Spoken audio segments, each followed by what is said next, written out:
And when I got up there, mate, there was a midget. Anyway, welcome to Trash Talk, guys.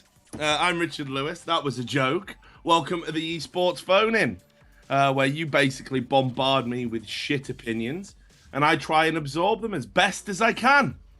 With me, as always, is my producer, Sam. Sam, have you recovered from your PTSD? All good. New phone, new me, new year, mate.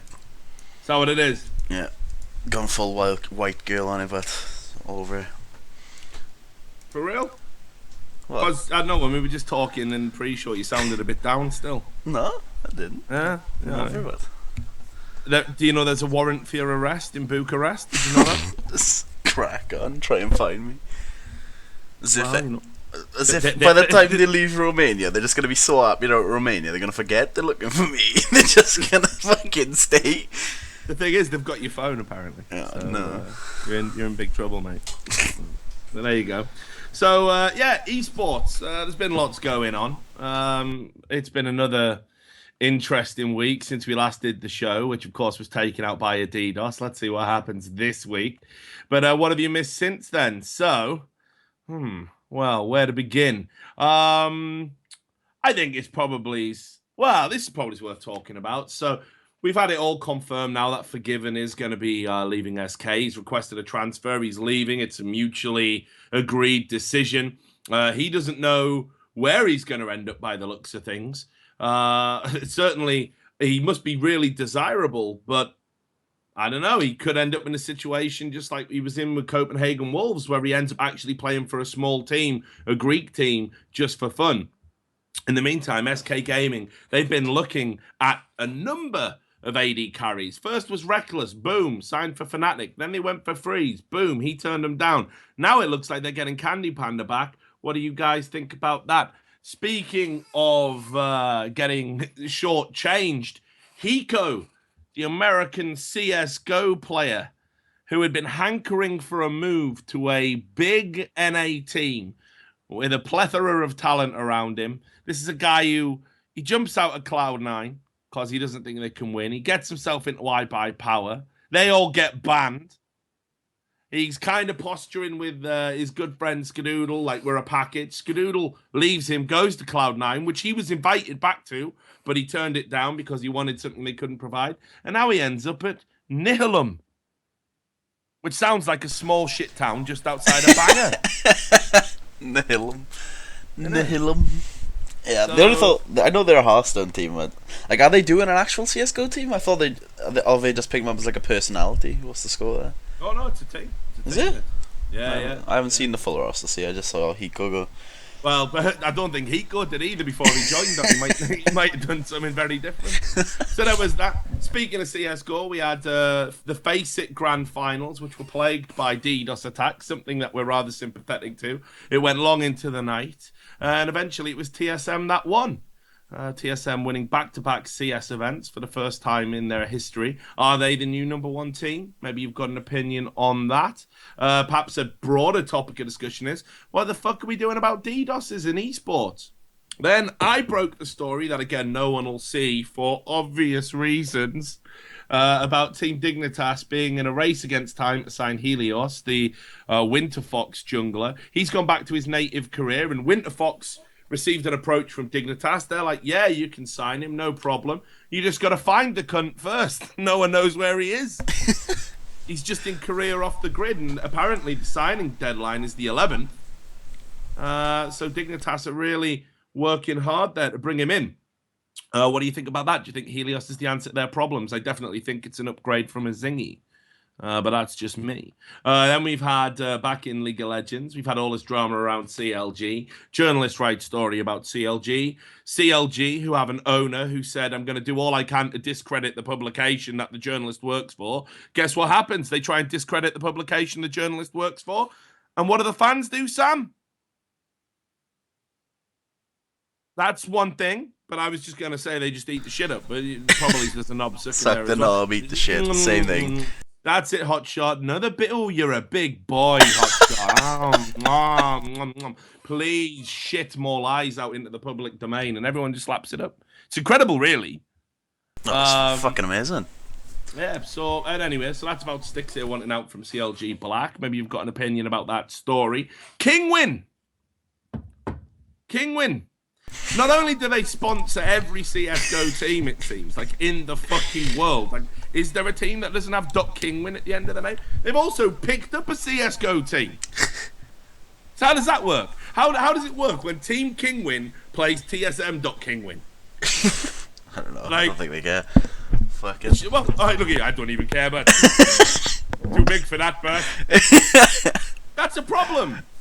That wouldn't happen in other sports. You know, we already had back when SteelSeries sponsored multiple teams in League of Legends. You know, apparently talks went on about, well, when you're picking people in the relegation battle, don't pick other SteelSeries teams. Are we heading towards fucking critical mass in CSGO? I think that's a dangerous precedent to set, but maybe not. I don't care, but... Wiser than me, man. Wiser than me. I just like the games. That's good, mate. That's good. You play safe politically. I'm sure I'll get a phone call from one of our affiliates very soon. Yeah. And finally, we've got Steelback, who we have announced is going to be leaving Fnatic, obviously getting replaced by Reckless. People were outraged about it, despite, you know, fucking just Dr. No damage. But it doesn't matter, because the team are winning, so people don't want him to go out. Reckless is coming in. Now, Steelback's been given a trial at Gambit, I'm told. Be interesting. Nice to see him go somewhere, I guess. That's still in the LCS. You know, if Pinoy's the problem... Is he, though? I don't think so. I'm saying I don't he's think not. So if Pinoy's the problem, and you're replacing him with Steelback, someone who did less damage than him... Yeah. What do I know, right? Fuck it. Anyway, that's all the news. Do we have a caller, Sam? Indeed we do. We have Bernard Beck, and he wants to talk about gambling and skins in CSGO and how popular streamers like Phantom Lord can be damaging to children that are a big part of these streamers' audiences. So. All right, cool. Damaging to children. I'm all about the kids, mate. So let's get him on. Apparently we have an echo, by the way, Sam. Yeah, I'll fix it. It'll be taken care of. Yeah, okay, hello guys. Oh, hey, how are you doing? I'm doing really great. How are you doing? Hey, I'm good, man. It's good to hear from you. It's always good to get a new caller on the show. So you want to talk about streaming personalities, and how it can be damaging to the kids. So tell me about it. What's your opinion? My opinion about it is that there's a big problem with CSGO, and that Valve and the creators of CSGO have to take more responsibility, because streamers promote gambling and some sketchy stuff, which is really damaging and bad for children, I would say. For example, I have Phantom Lord or Sodapoppin, two really well-known streamers. Phantom Lord from League of Legends back then. Nowadays he's only opening some boxes, and he's taking all the money the community and Twitch gives him, all the donations, and buys skins for it. And then he goes on sites like CSGO, Jackpot, and goes for big gambles. And I think it's really bad, because in his audience there are a lot of young people, like 15-year-old persons, and I don't think it's reasonable to show them such behavior, and I think you should sort it a little bit out. Okay, so here's a quick question for you, and this isn't a trick question. I'm genuinely interested. If they were advertising, say, alcohol, you know, I understand why that's damaging to children, because if children drink alcohol, you know, and they don't know their limits and stuff, and obviously it's a poison anyway, you know, that's bad. If they were advertising drugs, same thing. Gambling, and when I say gambling, I mean, keep in mind, kids don't have an income really that they can lose. It's not like if you, that's fair. Dad's gambling. But I've never understood. Like, I've had this argument with Scoots, actually, because Scoots agrees with you. He thinks gambling is dangerous for kids, and Americans hate gambling, and that's why it's illegal for everybody outside of Vegas. Germany. I have gambled before, and I also know about gambling. But there's one thing in CSGO with the skins, with this values, which are only like pixels, but some skins are like $300 or €400. I don't know. like a lot of fucking money. Yeah, it is. Some kids spend like hundreds of euros on the skins, and then they see on stream that either they get placed on matches, so you can bet your skins on matches, but also there are some really retarded and sketchy sites like CS:GO Jackpot, where you don't actually bet on something, but the more skins you bet in the jackpot, the higher your chances to get the whole jackpot. So there are like kids spending in hundreds of euros, which they shouldn't actually do because they are kids. Right, exactly. Well, that's my first point. So, how are these kids spending all this money that's unchecked? That, for me, has always been the real problem. And this was talked about when Team Fortress 2 was super popular, and people were buying, things for that, buying keys for the unlocks. And then when it went over to Dota, it was the same thing. Why? How can these kids have this access? I think it's pretty easy. You can go for PayPal. Okay, PayPal is kinda you have to be 18, but you can also go to a shop, get a PaySafe card, then you get some money for Steam, and with your Steam money on the community market, you buy your skins and you're ready to gamble. But again, if they buy a card, they must have been given the money by someone to buy the card. Yeah, but I think it's unreasonable to say that you shouldn't give some money to your children. I think. Well, exactly, I agree with you. But equally, I mean, is this not just a change in the trend on what kids spend their money on? When I used to get pocket money, okay, I probably bought some stuff that I shouldn't have spent it on. Like your gran says to you, your grandmother, don't spend it all on sweets, and you do. You buy yourself a big mix-up and you eat it all, and you feel sick. Or don't get those garbage pale kid collectible cards. And I get that. My point is, gambling can be really dangerous, even to persons which have a real job, a settled character, which are developed and with both feet standing in their life. But most of the children aren't. But they still have an easy opportunity to gamble. And what I said, the big problem is it gets promoted. There are like big YouTube videos on the channel of Phantom Lord where he bets like 5k worth on skins on CS:GO Jackpot, and he's like laughing really loud, and it seems to be great fun. And fun. Sometimes he wins, sometimes he doesn't. When he wins, he gets the really big jackpot. And I think you shouldn't promote something like this on YouTube or Twitch. And if you do, you should be really strictly 18 plus. Twitch or probably Valve should do something about this. They should give some guidelines or restrictions to decide, so that you have to be like 18. You should have to have a passport or your driving license, which you photocopy and send to them. You shouldn't be allowed to visit these sites under 18 or under 21, depending on the country you live in. Where you live. So what you would have in your opinion to fix this problem? You would have Twitch have it so streamers couldn't promote any form of gambling unless they made their streams 18 plus. I think it's difficult to say. It would be a really harsh guideline, but the thing is, League of Legends pros aren't allowed to promote gambling too. That's well known. But League of Legends streamers that aren't professional players are allowed. So that's something with the contracts. But I think you could go more specific to a point where you could say, if you really promote I think you can link some gambling into your descriptions, like Vulcan or some websites. That's fine. But if your stream is all about playing poker or gambling on CS:GO or making some sketchy things with the skins, I think it should be strictly 18 plus. Okay. Well, look, one final question for you then, before we move on to another caller. Do you consider gambling to be worse than, say, for example, here I am, we're having a conversation, I'm having a beer. You've got to be 18 plus where I live to drink. And maybe, because we're having a good time, right? So maybe there's some kid watching this thinking, hey, I want to be a fat, bald esports journalist just like Richard Lewis. So to do it, I should go out and drink some beers. And maybe some kid tonight who wants to be like me goes out and drinks a bunch of beers and gets sick, has to have his stomach pumped. Am I being irresponsible right now? Should I make my stream 18 plus?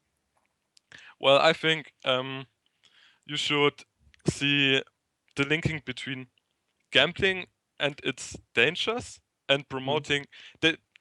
I think if they would show and explain the gambling sides and tell you, hey kids, you can lose a lot of money, don't do it, and I've lost like a couple of friends, and I don't know if they would do it like that, and if they would make it in a moderate way, because you don't drink 2 bottles of vodka, you drink 1 beer, 2 beers, which is in a responsible way. You promote it in a responsible way. But Okay. the thing is, they don't. I might drink irresponsibly tonight to prove the point. Yeah, you might, but I have never seen you really wasted on stream. There's a first time for everything. It did happen once actually, but yeah. But I take your point. I take your point. Yeah, but they do it in a really, really, really unresponsible way, in a way and a fashion where you can definitely say it's damaging, and it might be tempting for a lot of children to start gambling and also do those bad habits. And I think the point in gambling is, if you start gambling with esports shit and if you start gambling with skins, there's like only a little step where you start gambling with real money, and you can lose your fucking house, you can lose your life, you can lose your friends, you can lose literally anything with gambling. Hey, I agree with you. I got to say, I've done lots of voluntary work with the homeless, and I've obviously interacted with alcoholics and drug addicts. One of the most sad things I always thought was the gambling addicts. They always struck me as having the worst problem in a lot of ways. So I'm definitely sensitive to the problems, but equally, I just I probably would need to see a study. I think this is what we need. Okay, I think we need a study. We need some, because this is a new thing. So we need to see. Problem with studies. Yeah, they take long. Person who makes the study or wants a study to be made always kind of sees the things he wants to see. Yeah, so perhaps that's true. Yeah. You could make a study for like green tea that is really healthy for your stomach and I don't know what, but you could also make a study for green tea which damages your teeth. So it's like, I don't know, studies say nothing in this case. And I see the importance for gambling, especially in esports and especially in CSGO, because all the big numbers and the rise of CSGO is really connected to gambling. It is. So, it definitely is. But look, here's what I'm going to do. I think we'll move on. Actually, I see Scoots is in the channel. He might want to pop on and talk about it. Yeah. So look, I thank you. It's a great call to open up the show with, and a great topic. And I'll be honest, I'm ambivalent. I don't know if I agree with you, but I also don't know if I disagree with you. So what we'll do is we'll see if we can get a few more calls about this topic, and we'll explore it. But thanks a lot for calling in, and I hope you call in Richard, again sometime. And thank you, Sam. And I'm sorry for my bad English. No, your English is amazing, mate. Never apologize for that. Okay. Better than Sam's. You have a great night. Sorry, I will enjoy your show. Thank you, brother. You take care, and maybe have a beer. Yep. So there you go, Sam. I mean, look, this is a tough one for me. I'll be honest with you. I'll tell you why. Because, as I said, I've seen. Well, I can hear. I'm getting the echo now. Yeah, sorry, they don't. It's fine.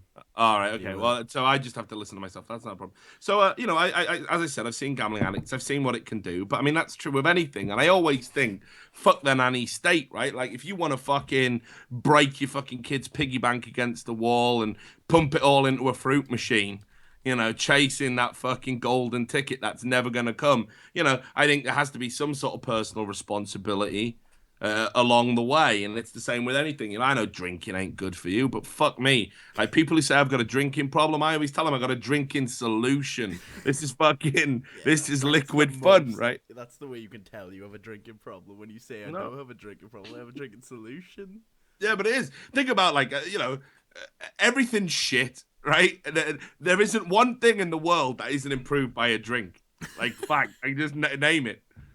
You know, it's hard, isn't it? Can't be done. So fuck it. Anyway, so the point is, I wouldn't want Twitch, for example, to come in and say, look at you, Richard, show me your insides are all black and shriveled up, your liver's the size of a pea, and your brain's fucking not much bigger than that, right? And the drinking's got to stop because you're an influential figure. I couldn't get through a show without a fucking drink. It's too much. Every time you do it... No, serious, because every time you do a show, you're just going to get bombarded with shit for having an opinion, so you've got to get shit-faced to get through it. So if Twitch said that to me... I'd be having problems, mate. I wouldn't be able to stream that. Go stop. Yeah, make it go stop. That's what they were saying. So I mean, there's that. But equally as well, I've never had anyone explain why gambling is damaging for kids. And here's the thing: if you're a kid, right, a kid can't lose a job, a kid can't lose a house, right? A kid hasn't got kids to feed unless they're from South Wales, right? They're the perfect people. They should be gambling. They've got nothing. It's just pocket money. Mum, can I have some money? What for? Gambling? Well, if you lose it all, you fucked, yeah, no problem. But when you're an adult, a job, can I have some money? Yeah, but if you gamble it all away, your kids will die. That's how society works. So what's the problem? Kids should be able to gamble.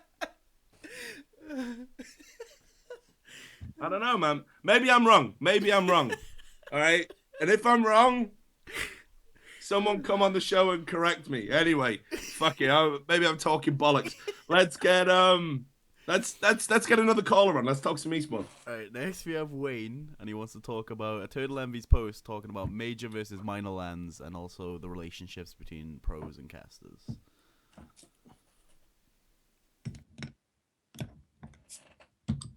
Hello. Do we have a new caller? Hi, can you hear me? Hi, Richard. Hey, how are you doing, mate? You all right? Yeah, not too bad. How about you? Yeah, not too bad. Getting a couple of beers in. Show's already off to a good start. That's how we like it. No DDoS. Yeah, no DDoS. Yeah, no DDoS, but no audience either. So take it with a pinch of salt. Anyway, you want to talk about the pros and cons of minor and major lands. And some other stuff besides, but we'll get into that. So let's start there. What are your opinions? So, did you watch the Eternal Envy vlog about major and minor lands? I did. I got to see part of it before it got took down. Mm-hmm. I think I F5'd halfway through, and it's gone. It was just disappeared. And then he actually wrote a blog in Liquid Dota like shortly afterwards. Which actually detailed everything he said in the video. And if anyone here is an Eternal Envy fan or a Dota 2 fan, you will know that this is not the first time Envy or Jackie Mao has picked up about LAN events in general. This is actually the second time.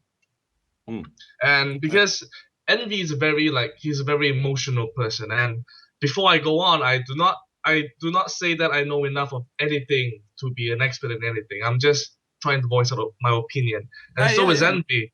So Envy's personal opinion is that he thinks that maybe in the future, as you may recall, there is no need anymore to attend any more minor lands, as in the star ladders. I would assume he'll be only gunning for the major lands like TI. So what do you think about his point about this? Well, look, I mean, first of all, God, and do you know what? I really wanted to come in strong and be like, hey, man, maybe this is how I can get into the Dota scene now that like everyone in League of Legends hates me and shit. Like, maybe this is like the way I can get in. But I actually thought his fucking vlog was like, what I heard before it got took down was just this self-entitled stream of fucking bullshit. Like, it just really struck me that effectively what he was talking about was, the treatment we get at fucking these small lands, it's just like unacceptable, and that's why we're only going to go to big lands by now. And some of the lands he was characterizing as minor lands had huge amounts of prize money anyway. Some of the ones he was talking about, they weren't minor lands at all.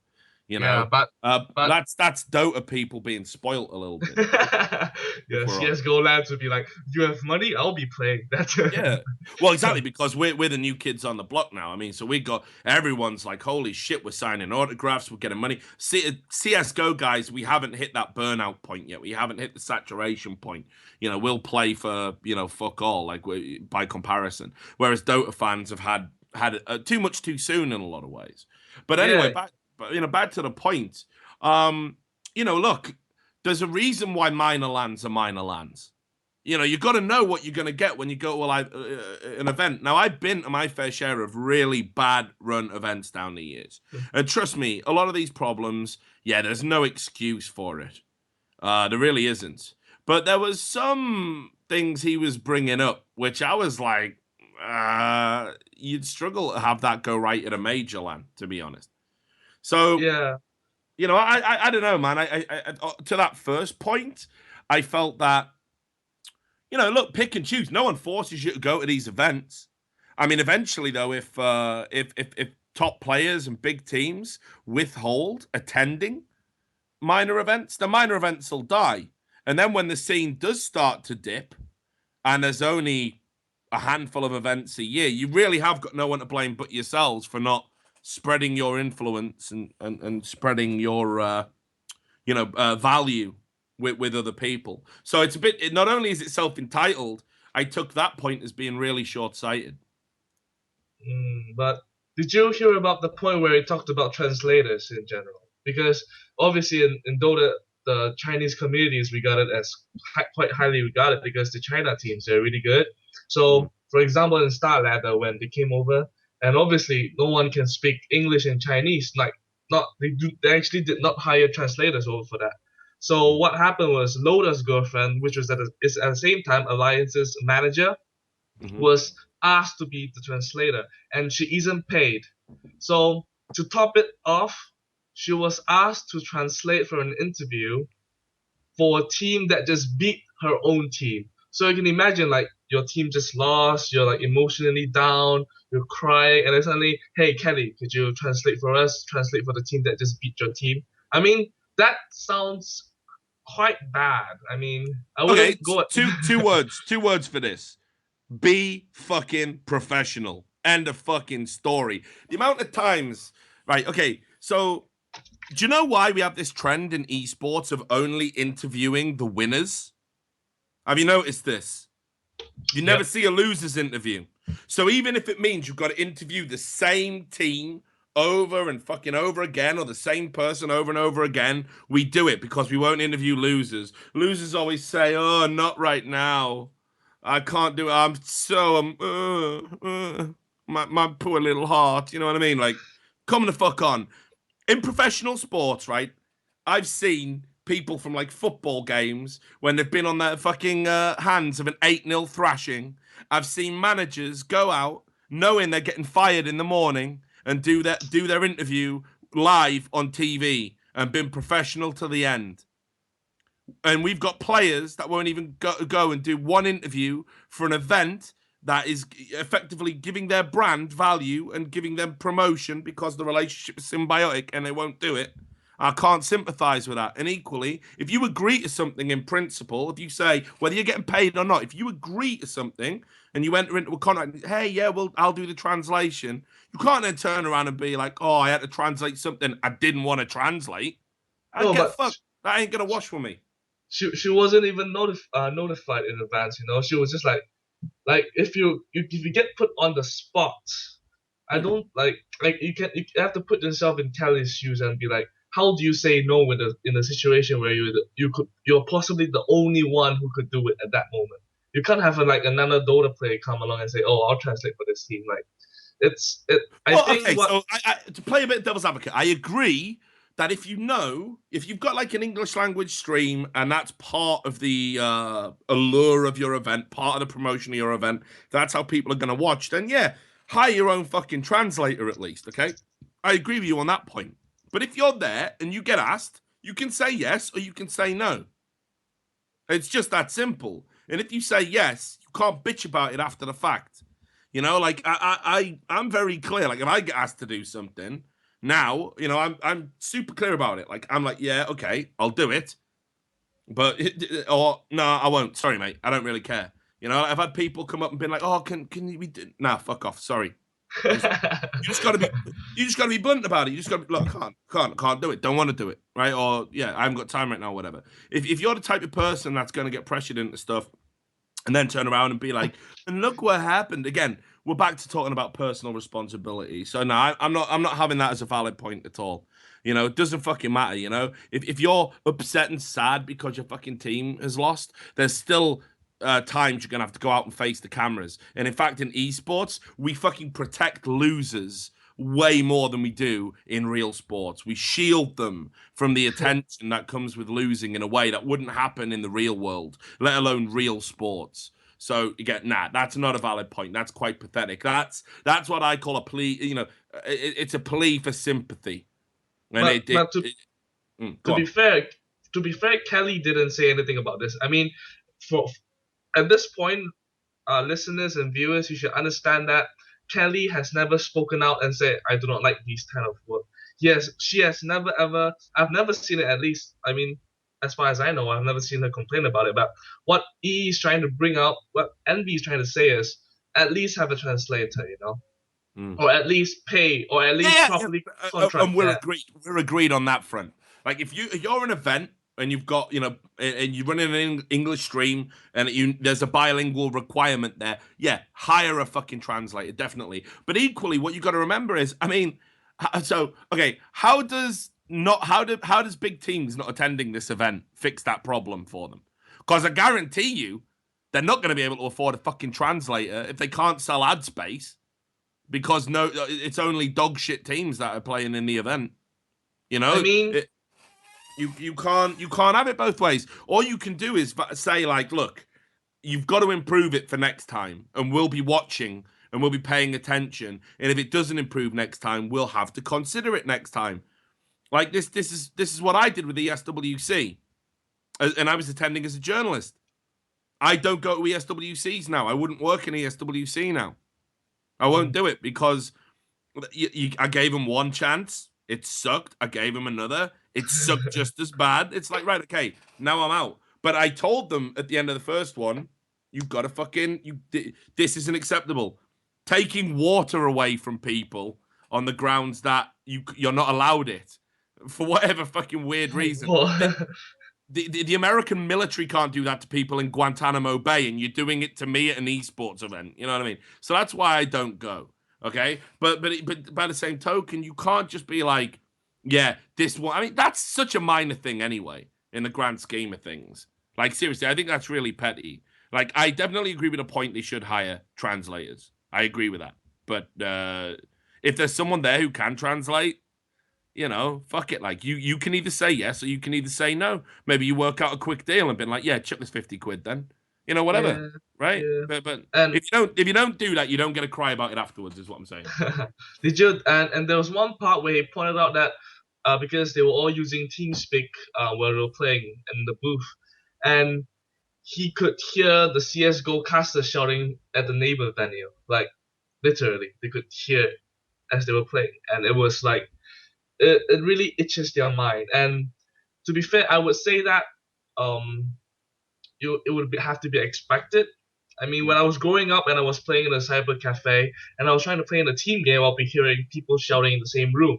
So we get used to it. So in a way, I do understand when you say that Dota 2 players are a bit too spoiled. They might have too much lands that they are getting spoiled. And at the same time, maybe too burnt out. But Mate, I think you've seen nothing like it. I go to these events, right? I don't know what world some of these players are on sometimes because, you know, the fucking way they carry themselves. I said this about Navi's old 1.6 team. They were some of the most self-entitled cunts that ever went to an event.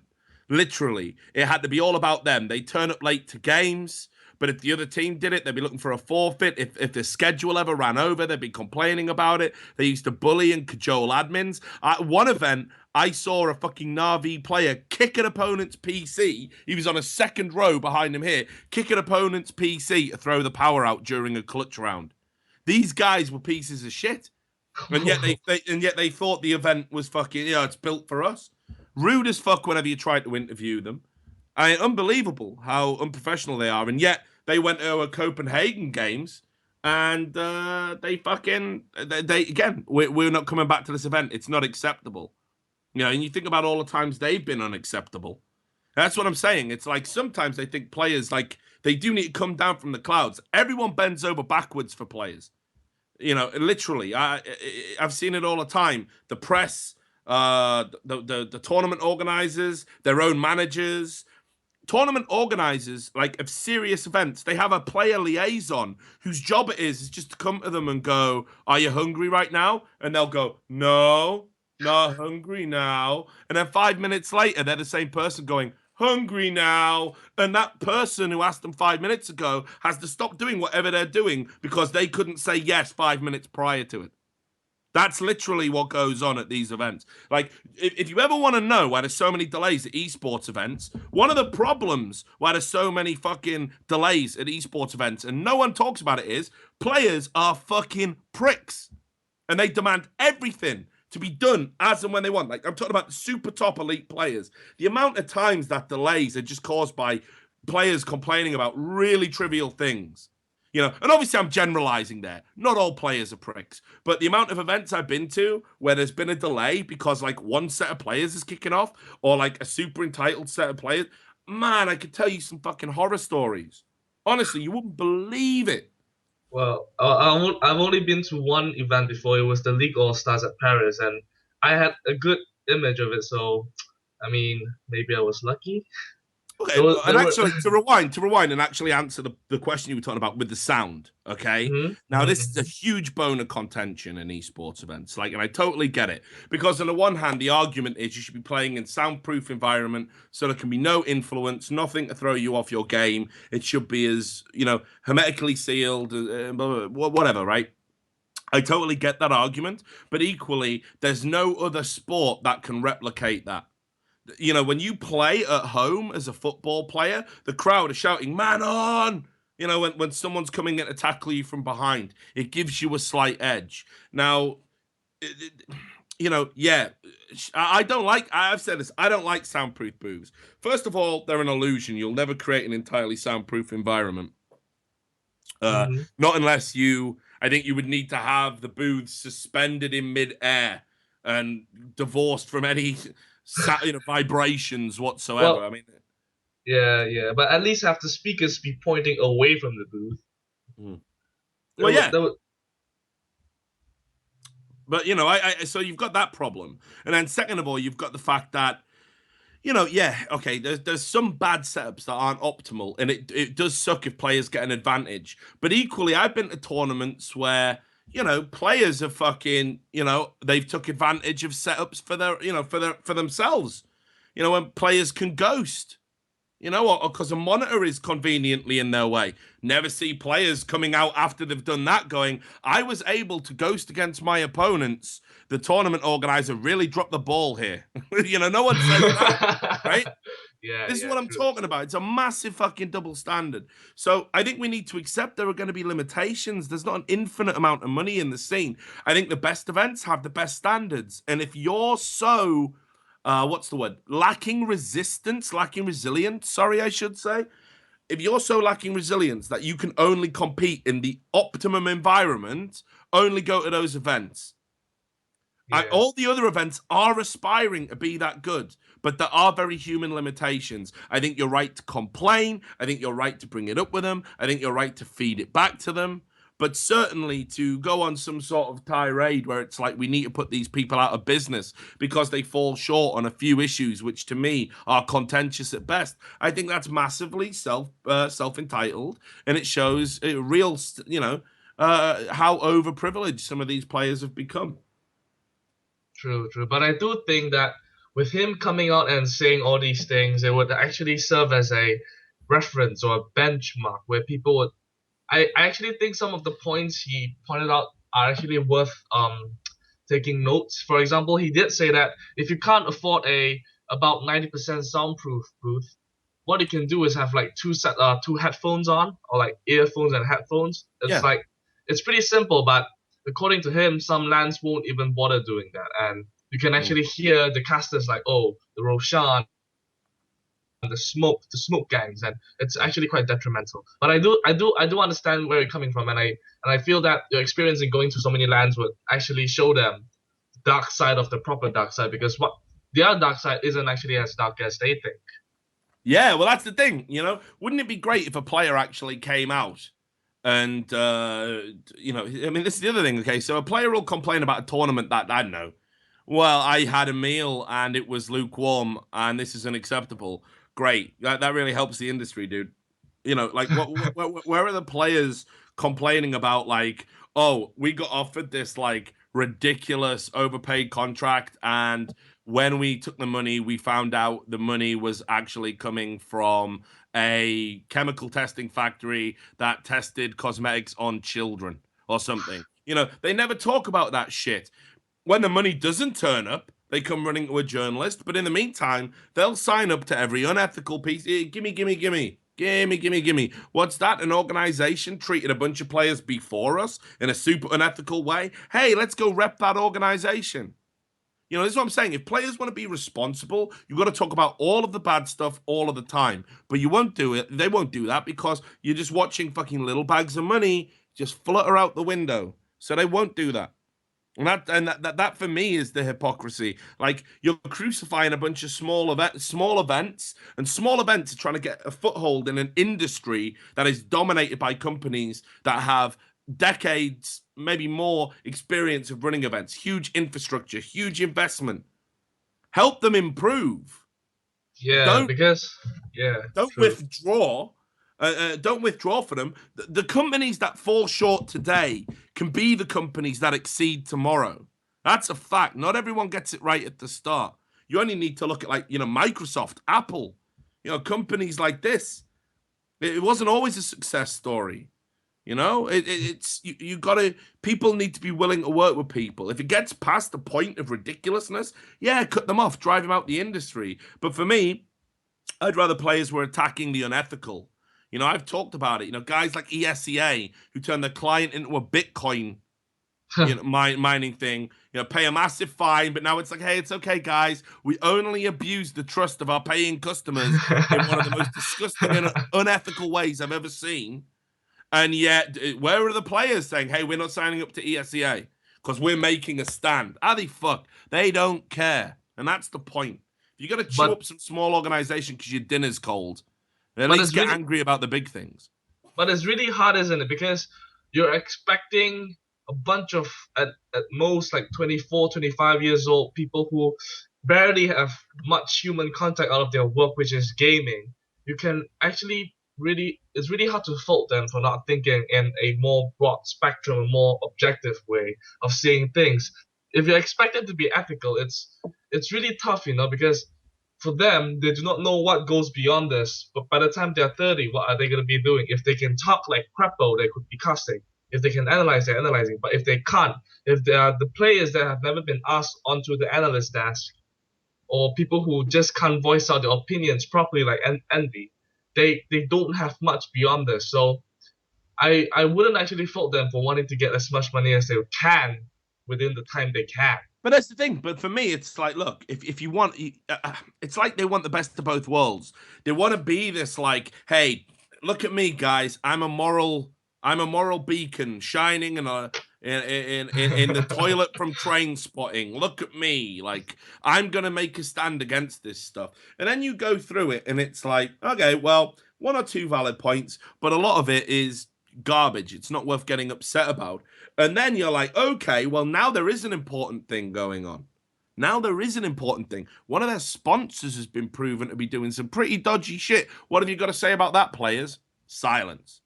You can't do it. It's like, I always say this, like, all right, for good or ill, and I'm sure it's for ill, like, I get fucking outraged. If I see something that I think's bad for esports as a whole, I call it out. I don't care what it's going to fucking do to my bank balance. It's always unfavorable. People are going to try and drive me out, but I'm consistent.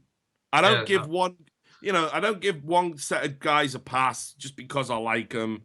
You've got to be consistent, and players don't realize that. You're like the father of esports journalism, Richard. You're like giving them the tough love, but they won't accept it.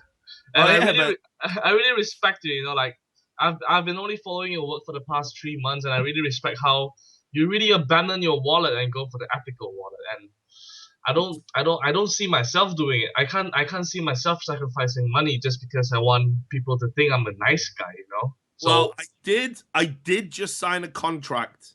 Uh, okay, so I won't say who, and I won't ruin anything. But I did sign a contract, okay, with a sponsor for a show. I've been looking for sponsors for these web shows, and obviously it looks like we're not going to do First Blood anymore because What? did you not hear about this?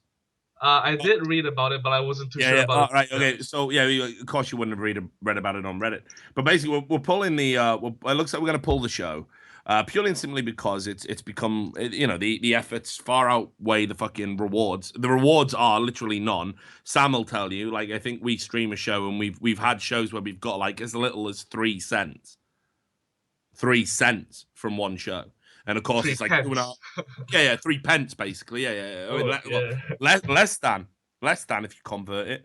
So we're like, okay, well, we want sponsors for the content because then it pays for itself. We can improve the quality. We can give Sam some money. All of these things, and he deserves it. He works his nuts off. He has to work under me. That's not pleasant. But it was just getting too hard. So now we've negotiated something. It'll be for CS:GO. All right. Because there's no fucking companies in that space that are trying to drive me out of the business yet, I can go into that and get a sponsor. So we've done that. And I'll say this straight off the bat. When I got the contract, I was looking at it and I was like, yeah, we need to revise this. And listen, and there's contract there's a clause in the contract which means if I do anything controversial, they can instantly terminate it. Instantly. And I also said, if you guys do anything controversial, I get out of it and I get a right about you. There's no NDAs. That's how Wow. we do things. Because Wow. because I believe in fucking transparency, and I don't think these guys will do anything. I pick my sponsor. I'm not just going to sign up to anyone who's throwing money around. And if they were unethical, I think my position in the community would mean I'd have to stand down. But this is what I mean. I don't want to make this whole conversation about me all of a sudden. But the point is, players need to fucking walk. Right? If you walk the walk and talk the talk, you got to do it all the time. You can't selectively do it. That's my point, I guess. Yeah, that's a really good point. And they I don't think they do. I think they get upset about things that impact them directly. And then when a big thing comes along and it doesn't impact them directly, there's never any solidarity. They never use the platform to speak out for the little guy. And I'm just like, it's hard to take you guys seriously because the things they get upset about, they're not big problems in the industry. Some are, but not everything is. So, well, look, anyway, I've rabbited on enough. I think you made a great point there, and it was a real good call. And it's super rare we get anyone talking about Dota on Trash Talk. So I definitely want to thank you for that, man. And I hope you'll call in again sometime, and we'll go over something that's probably bit I more. could I could talk about League of Legends. I could talk about CS:GO. I could talk about Hearthstone. I'll call in sometime again. Hopefully, Hey, Sam I will hope put me to. through. Well, look, man, you'll always be welcome. Sam will put you on our whitelist of like super cool dudes, and hopefully you'll get on the show again soon, brother. All right, you have a Cheers. good evening. Take Cheers, care. Richard. Bye. Yeah, always nice to meet new people. You've done very well this time, Sam. You've been bringing in new callers. Yeah, well, I'm sick of everyone roping on me. Oh, you always get shit people in there. Yeah, suck all the knobs. Yeah, well, good. But I look. Did you watch the Eternal Envy? No, I didn't. I'm not that into Dota, to be honest. I pay attention to the general scene. I don't really follow individual personalities. Is there any way for me to keep this conversation alive now that you've said that? I understand the Dota scene. I just didn't watch the video. Well, come on, give me your thoughts, Sam. What do you think about players? Saying, "Oh, we're going to pull out a small event." People are too. I think they're getting too used to the golden age of Dota, where they can pick and choose events. Like, imagine if someone was, like you said, related to 1.6. Imagine people say we're going to stop going to minors. So, like, well, you're going to stop making money anyway. But like, enjoy your 10 grand a year or whatever you might be able to earn from other tournaments. I don't know. I think once their luck runs out and everyone starts giving them such big prize pools for fucking no reason, there'll be begging for the good old fashioned honourable little lands again. I think we're entering in a weird phase because like it's all fine and dandy now. Everyone's like say this is everyone's throwing money in this is like a golden age again. But I've gone through this twice. All right, I've seen this twice. And the previous 2 times, just saying, it didn't end particularly well.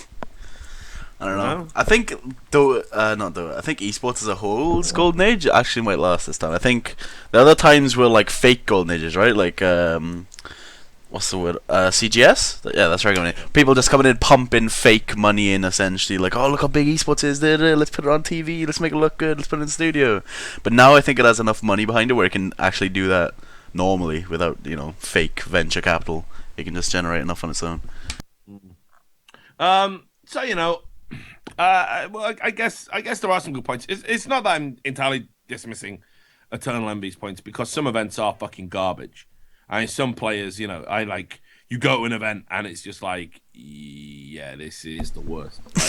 Like, you have to really endure some horrible conditions, and I think though at that point you have to say, okay, these conditions were horrible. We're probably not going to come back unless you can promise you're going to improve them.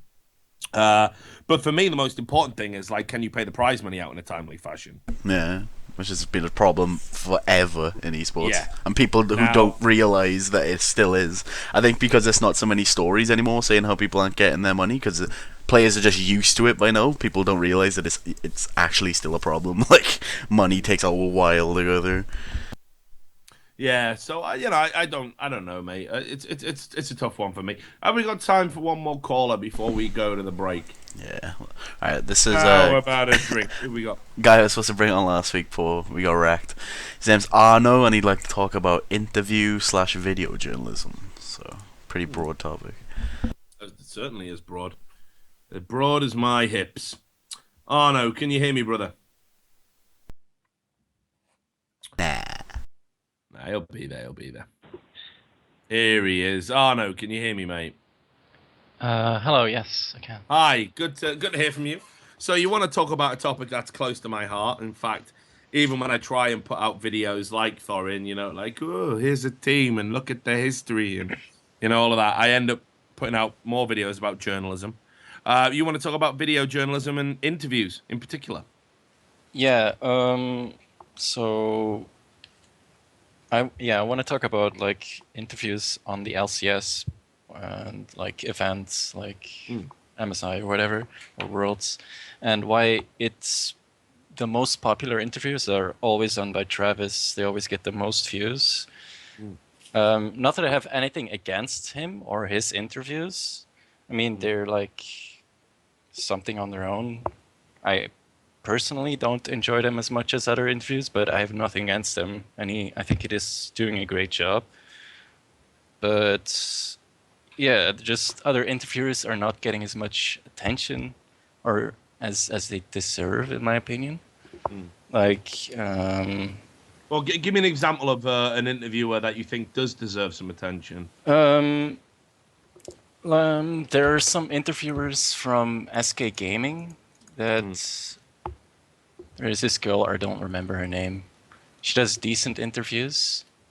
Well, I mean, you're really selling this idea of, let's promote the little guy if you can't even remember their names. Come on, you got to do better than that. Quickly Google it.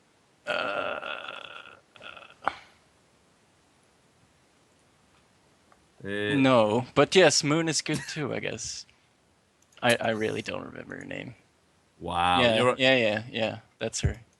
Right, but, Curly I mean, Chan. Just that is a as an terrible example, name. I would have deleted that from my brain, actually. But anyway, continue. Ever onward to the point.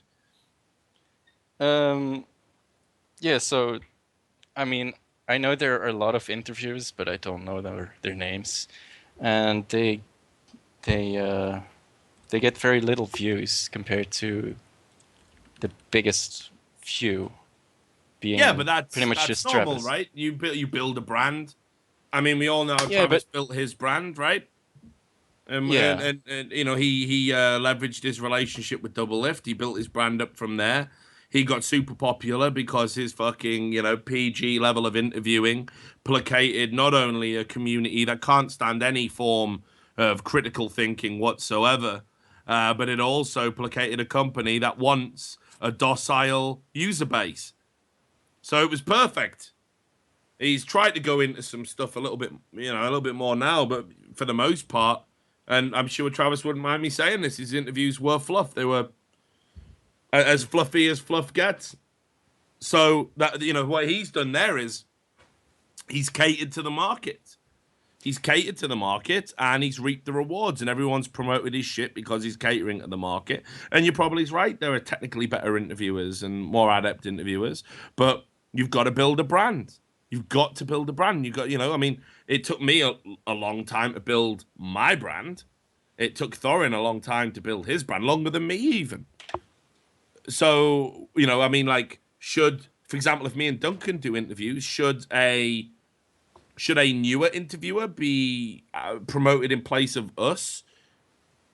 Because, I don't know, maybe our interviews aren't liked by some people. Do you see what I'm saying, Yeah. But, I know you have done some interviews, like, you've shown them recently, like the archived interviews from 2012 or whatever.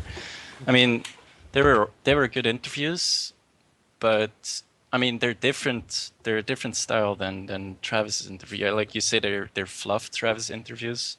He's like, yes, he speaks more to the personality of the player or whatever, right? Which is, I have nothing against that. If people want to see that, then okay. If he deserves his views, but like interviews like your interviews from 2012 that you recently posted, people have really good comments about that, and but I think people want to see those kind of interviews. People have really good comments about Travis's content. To pretend otherwise would be completely disingenuous. So what I'm saying is, why are we focusing on Travis? Like, why do we need to say that these lesser known interviewers are being almost held back by the popularity of a guy who, for good or ill, has earned his popularity? Look, there's plenty of things not to like about Travis interviews. There's plenty of things, actually, not to like about the way Travis initially entered the scene. And certainly, he appropriated content names from other people, like the Real Talk from JD and JP McDaniel. JP McDaniel and there was some other stuff. There was a running joke that we were all waiting for Travis to start his own show called Live on 4. In fact, for the longest time in esports. But ultimately, he knows his market and he's successful because of that. Yeah. So, I think you're struggling to sell me on this idea that Travis is the problem here. But I don't want to say he's a problem. That's not my point, I think. So what is the point? My point is, all right, wait, let me try to phrase this correctly. Okay. I think, people obviously like Travis's interviews. And I also think people like, for example, your interviews or Thorin's interviews or Moon's interviews. And I think they like them just as much as Travis interviews. And the thing I'm trying to say is that I don't really understand why they're not getting as much views as Travis's interviews. Well, yeah, but I think people actually I'm answering like that question. I'm explaining it to you.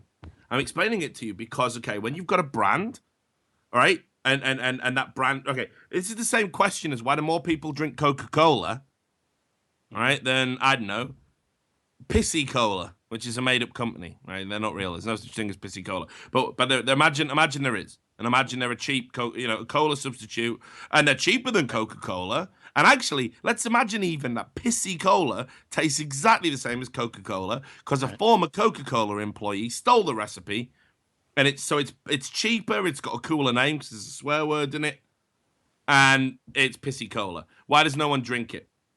Because brand strength, marketplace dominance. This is 101. No one's going to drink Pissy Cola. Pissy Cola would need to really do some fucking. I mean, first of all, there would be longevity. Pisicola would need to be around for a long, long time, establish themselves in the market that way. Equally, they would need to start leveraging social media. Pisicola would have to do some things that might even compromise their integrity by saying to top players, "Hey, look, next time there's an opportunity, don't do an interview with Travis. And next time I do an interview, can you tweet it out?" And that goes on, actually. It's not unheard of for interviewers and content creators to have special agreements with teams and players that, if you do something with someone else, at least don't tweet it or give me first refusal, do my stuff first, And this is how you, but it's not just being good at your job. You've got to be good at marketing your job. Ultimately, your interview can be the best, but if you can't make people want to click on it, you're fucked. That's the bottom line. And Travis, again, one thing he's good at is getting his content out there. He knows how to walk that middle path where he annoys nobody except me. So, for anyone to be successful, you need to walk that middle path and annoy nobody. You do. That's what everyone has to do. Or yeah, it's a sad reality. I reached down, like man, if I had £1 for like but every that way, nothing's gonna get out. Like nothing other than just the simple like personality, whatever interviews. There's nothing else gonna be. But the community of the problem here. Particularly... You've come on a show, right, to talk about. Isn't it sad that again these interviewers can't get noticed, and you don't even remember the fuckers' names? That's on you, right? Like you could have listed. I agree. You could have listed like the names of some really good up and coming interviewers here, and everyone would have been like, "Oh, look out for them," and you don't even know who they are. You know they exist, but you don't even know who they are. So I mean, you're representative of the problem in a lot of ways, Arno. I think that's harsh, I know, but that's what I believe. Sure, I totally agree with you, but don't agree with me. Fight your corner, Arno, please. Like, fight the corner. I mean, I don't know. I don't know what to say. Well, look, man. So here's the takeaway from this call, I believe, Arno, right? I believe that the community need to be better in selecting the content they want, right? So you've got to go out there and you've got to be like, hey, I like this content. Like, and you've got to say to them, I'm a fan of your work and I'm going to tell my friends. It's got to start with word of mouth. It's got to start with word of mouth, and you've got to spread that word. And then, those people who are doing the interviews, they need to be able to say, hey, I gained 200 followers today. This is good. 200 followers on Twitter. Maybe I'll drop an email to a content creator or a tweet to a content creator and just say, hey, can you give me a retweet? I know you must get asked this all the time, but can you watch this interview? Tell me what you think. I spend my time doing this all the time. And I know that by saying this, I'm probably opening myself to 50 fucking other, a day requests. But I do as much as I can. All right? And I'm sure multiple players would. And if you're good and you work hard enough and long enough and you know how to network, get your stuff out there, and you can inject yourself into the consciousness of the community, you'll get noticed. I do believe it's that organic. Yeah, there'll always be a preference to the old boys club. But I mean, what does it say about a community when, the people who are like, hey, we're bored of Travis, name me another good interviewer. Can't. Do you know what I mean? The argument's fucked at that point, isn't it? The argument falls down. Yeah. Well, look, Arno, it's been fun. I'm going to let you off the hook, all right? I'm going to let you go and get back to doing what you're doing. I still appreciate your call. I'm sure everyone's going to, take the piss out of you on Twitch chat or whatever. Always takes balls. Hey, it always takes balls to call in, and I respect your opinions, even though I think they're bollocks. So you have a great evening, Arno, and I hope you call in again. All right. All right. You take care, brother. Peace out. Sam.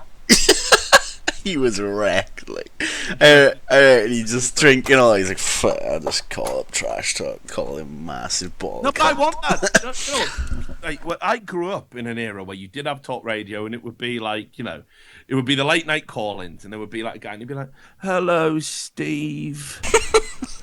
First time caller, long time listener, and the disc jockey, at the end, the DJ or whatever the fuck, he'd be like, "Yeah, so what is it you want to talk about?"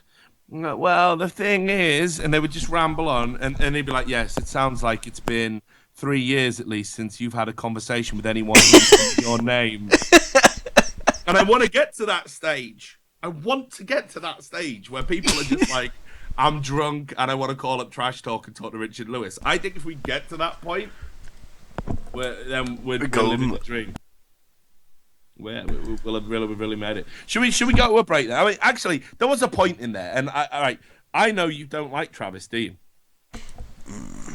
No. Well, you don't like his content, I should say. I don't like his content. The guy, he seems just like a lost soul. Like, he's in between, do I suck the knob, or do I do something meaningful? And he's, like, kind of stuck in between. I don't know. I wouldn't go as far to say as I hate him or dislike him. I'm just not a fan, I guess, of his current situation, anyway. Of the guy, I don't actually know. The thing is, I think he's seen what's happened to like me and Thorin, and I just think he's like, do I really want to have like my esports career to be like the last 30 minutes of the Passion of the Christ? Yeah, Which probably is, want to end up like those how two. it's been for me, like just Mark Merrill just flaying flesh off my back, like, I'm just trying to tell people Spectate Faker was stupid. Yeah. Like, so I get it. They don't just use me for interviews. Just because I'm the only one that Riot will ever interview with. It's just because I'm good. The power of I'm not a puppet. Mark Merrill, stop pulling me arms. He's all right though. He's all right, Travis.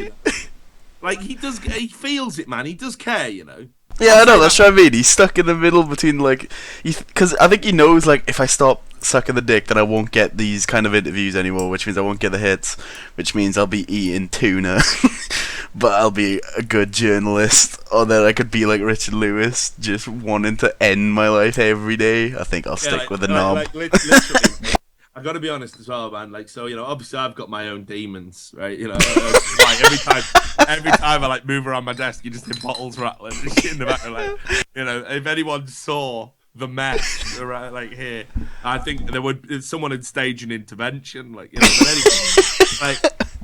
That toad behind you has seen so much shit, like that mushroom. He's like, I've seen it all. That's actually my fucking girlfriend. That's the worst part. Like, it's got a fleshlight glued into the back. Anyway, I think before we get into it, let's just take a break, shall we? Before it fucking let's walk it off. We've gone too far. Right. So anyway, yeah, we'll take a break. I think. Have we got good callers lined up for the second half? Yeah, I think so. The guy wants to talk about very well organized. Where is he? There he is. Okay, this guy wants to talk about Reddit's ability to influence Reddit, but the community's refusal to acknowledge the power of PR and pressure. Alright, which is a good call. We have. Alright, we'll do that. Don't spoil it all. Stop it all. And apparently you're way louder than me, and I'm the fucking star of this show, so get that fucking sorted out with the break. Anyway, I'm gonna go and get some more beers. We'll be back, and then we'll do the second half of the show. Thanks for watching. The viewer numbers have gone up to something that's vaguely acceptable now. But tell your friends, drag your nan in. I mean, come on, it's for all the family here. It's all the fun of the fair. We're all having a laugh. We're all having a drink. We'll see you back in 5 minutes. Peace.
Hi everyone, welcome back. Sorry for that prolonged break, a little bit longer than expected. Had to go for a wee and get to the fridge and get some beers, and that took me ages for some reason.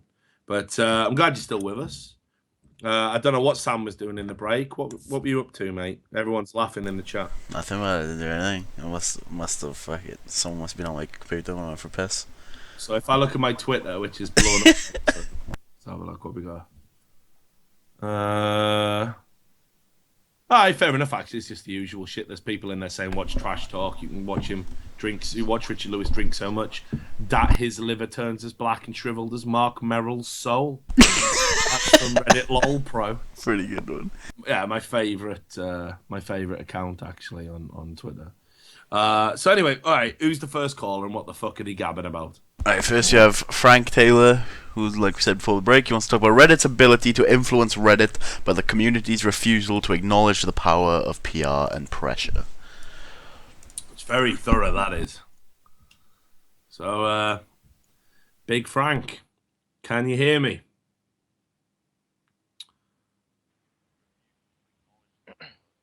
Hey, is that Frank? It is. How's it going? Hey, how you doing, brother? First of all, great voice. We've got someone with a deep voice on the show. This is what we like, all right? So you want to talk about, well, if Sam said it correctly, Reddit's ability to influence Reddit. Influence Riot. Right, but you said Reddit. You did say Reddit, mate. No, you did. Seriously. So that's why I was a little confused coming in. And the viewers will back me up on this. So, right, so is it Riot's ability to influence Reddit or Reddit's ability to influence Riot? It's Reddit's ability to influence Riot. Right. Or I guess you could basically apply this to any game company or any major organization. Well, So, I do like talking about Riot, so let's start there. Give me your thoughts. I figured this would be maybe a bit of a sore spot for you with Riot's ability to sort of create a mob and just sort of drown out any opposing opinion and get whatever change they want affected. So obviously the go-to example is sort of what happened with you in the past month. They sort of turned on all of your content and decided, fuck it, we're going to get all of it banned no matter what, and that's the end of that. And we don't want to see it anymore, so that's it. But there's this odd refusal among the Reddit community, especially on our League of Legends, where they won't ever actually make a concerted effort to change negative things about the game or the atmosphere. So I guess you could go back to the MYM example, right? So when they got sort of blown up for how they treated Corey, it sort of went away after a day or two. If they had attributed that same general PR pressure onto Riot as they did with you, it's not entirely unbelievable that there could have been a scenario where MYM was forced out of the LCS. I mean, they're already gone anyways. Good fucking riddance. Yeah. But it's not unbelievable that Riot could have said, you know what, you can't own a team if you're going to treat players like this. You need to forfeit control of this team. You need to sell your organization. We'll let you make some money for it because you've put some investment and time into this, but you can't have a place in the LCS because of the way you treat people. And it's sort of weird because I've gone to school and worked in politics, campaigns, and PR. And all I do when I see Reddit is look at the fact that there's, 670,000 subscribed users right now? That's a good chunk of people. Yeah, absolutely. That amount of people just decided and turned around that they could now influence Riot to change something. Riot would be forced to listen. You can't ignore that many people if they start like banging on the virtual doors of the internet for a week or so. Yeah, well, I agree with you. I think this is the thing, though. Willingness to change, right? Like you've got to want to change stuff, you know. Like all of those guys who went down to Occupy Wall Street, I'm pretty sure, all right, while there was a percentage of them that were just smelly, attention-seeking losers, I'm sure there's a lot of them who were down there who actually didn't relish the idea of having to sleep in tents, didn't relish the idea of getting pepper sprayed, but they were actually trying to... Oh, echo again? You, Sam? I don't... No, that's Frank. That's me. Oh, shit. That's all right, mate. Don't worry. I hate listening to myself. Can we mute Frank a moment while we get that sorted? Yeah, true. All right, yeah, it's good now. Just keep it like that. So anyway, yeah, I'm pretty sure most of them actually didn't fucking want any of that stuff to happen. But it went down and they made a change and they had to sacrifice whatever they were doing. They stood up for something they believed in, and so it is with protests of any kind down the years. Now, what I will say is Riot having such a close proximity to the Reddit mods obviously does impede the ability through which you can use it as a medium for protest. For example, people will remember when they tried to organize a boycott because of the East Coast server issue. They made threads about it, which Korean Terran, now no longer with the moderator team, deleted because he said, the Riot staff are on holiday right now. So it's not convenient for them to hear your protest. Right. Why? I actually, when that happened, I made a comment which obviously got downvoted to oblivion, which was basically saying, look, I understand they're on vacation right now, but if you come back from vacation and there's 15 out of 25 posts on the front page saying fucking do something about this, they're not going to go, oh shit, it happened while we were on vacation, don't worry about it. They're going to go, okay, people are seriously pissed, we've got to get this fucking sorted out. Yeah, I mean, the idea of, again, an independent voluntary body that's meant to cater to the community first, like the janitors of the community in a free and open space, saying, sorry, your potential protest is being shut down because, let these guys have a holiday, yeah? Haven't they earned it? They make the game, after all. It's absurd. It's ridiculous. It's borderline insulting. Now, at that point, I remember thinking to myself, the community won't stand for that. That's a clear and egregious abuse of their. Nah, they didn't do anything. They don't care. And this is the fundamental problem. The bulk of the League of Legends community, all they want to do really is play the game. I mean, that's what it boils down to. They don't care about the shit Riot pulls. They don't care if the Riot Pro players are on bad contracts. They don't care if Riot are trying to invade and stop people streaming on independent Twitch platforms certain games they consider competitors, like they tried to do. They don't care if Riot are reaching out to gaming organizations and saying, hey, you can't have a Dota team because we don't feel comfortable with it. They don't care if Riot are saying to tournament organizers, look, we don't want any other MOBAs or any games we consider competitors on an IEM or an MLG. They don't care about these things. All they want to do is, hey, can we log in today? Do we get good ping? Wicked. If so, then that's fine. I find it interesting. I've seen more threads complaining about why don't you do double IP weekends anymore? Than actually complaining about some of the really unethical, shady shit that Riot pulls as a company, of which I've just listed the tip of the iceberg. I think that, like I say, this is the demographic that you're having to deal with, and Riot know it, and Riot routinely abuse that. They abuse it. They know that as long as they put out some PR-friendly, child-friendly, PG-13 bullshit, that the community will yum it up and let them get away with murder. And now, as it happens, Reddit is enabling them to do that. And in fact, Riot and Reddit, they're both they both got offices in San Fran. They've met with each other. I mean, this shouldn't be news. Riot are a company that they want to have relationships with big business. A lot of people, for example, didn't understand what was going on with the Coca-Cola situation. Coca-Cola weren't particularly happy with the product that Riot offered for the Challenger League. Apparently Riot had said there would be all this great shiny stuff. We'd do all these promotional bits with players and everything else. And actually all Coca-Cola were paying for was a logo at the bottom of the broadcast. And they were paying millions for that privilege.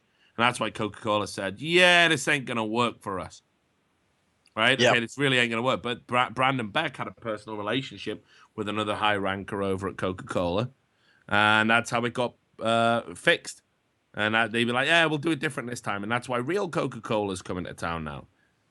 So, I mean, Riot and big business, they know how to have these conversations. And let's not forget, Reddit's a big business and people can do the fucking math and figure out what that means.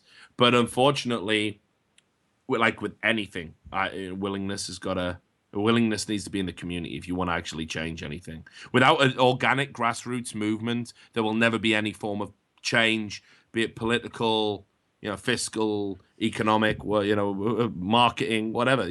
If the grassroots community don't give a fuck, nothing will get done. Well, it's also very easy to manipulate the grassroots grassroots community into doing what you want. So I know Snoopy's gone around the country saying the next big thing to come to esports is player unions. I actually think the next big thing to come to esports is going to be PR organizations, especially on the half of the league teams.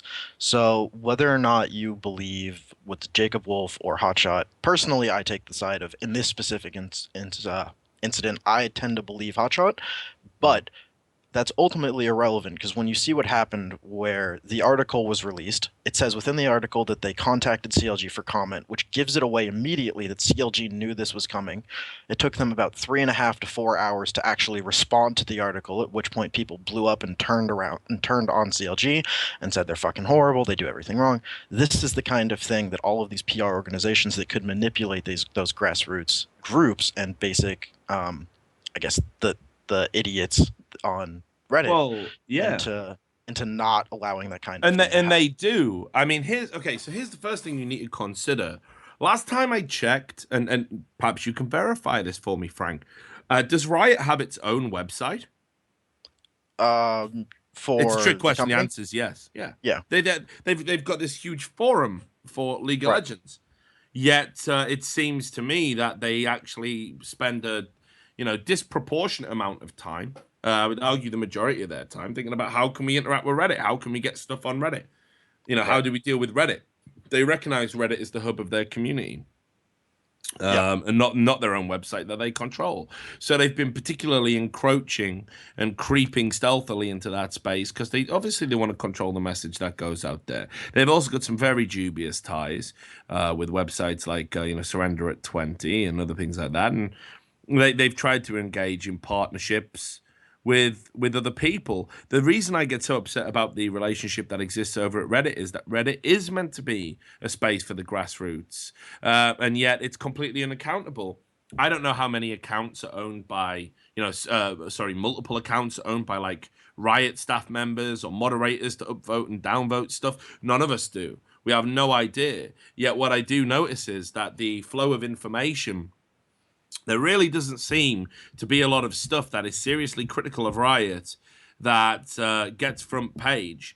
And equally, with the stuff I was writing, it seemed to be that increasingly there was new excuses, new rules to check it, to suppress it, to interfere with it.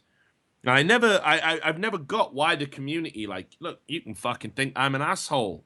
I've earned the right to be an asshole. I think you put 10 years into a business and you make all the sacrifices I've had to speak out for player rights and shit like that and try to be an advocate shining a torch on shady shit. I think I've earned the right to be an asshole, frankly.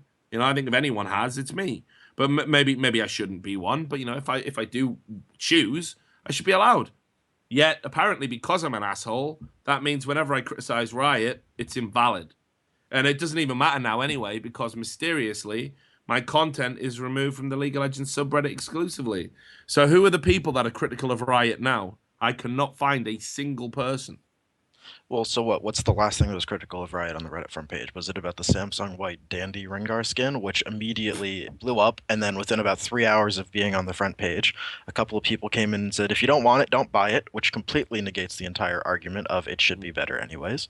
And it seems that that's sort of how all of these things go. They get a couple of people in there that then get upvoted to say, if you don't like it, you can fuck off, the game's free. Well, I mean, this is the thing. So, I agree with you. Yeah, that was like the last thread that was up there. And have you noticed how it's really strange? Like when stuff is kind of gaining traction, like for example, I don't know, let's say with this boycott, it was like, oh, hey, they're all on holiday. I mean, first of all, I don't get why Reddit moderators know that.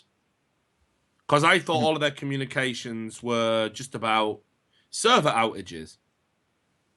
And they weren't talking about it. But apparently, no, you even get to know when they're on holiday. But, like every other thread that crops up, if the problem's fixable, you'll get a rioter in there within seconds. I got contacts over at the Riot office. They've got people who just look at Reddit like all the time. Hey, guys, this is going off, Hey, guys, we better get on this. But when the problem isn't fixable, rather than coming in and saying, "Hey, this isn't fixable for these reasons," what they actually do is they're like, "Oh, how can we obfuscate this? Can we not remove this? This isn't fair." You know, they've directly approached Reddit moderators and been like, you know, can we remove this? Can we do anything about this? It's just it seems to me crazy that you would be so, you know, if you're a big successful company, why are you so sensitive to criticism of any kind that you would go out of your way to try and suppress it?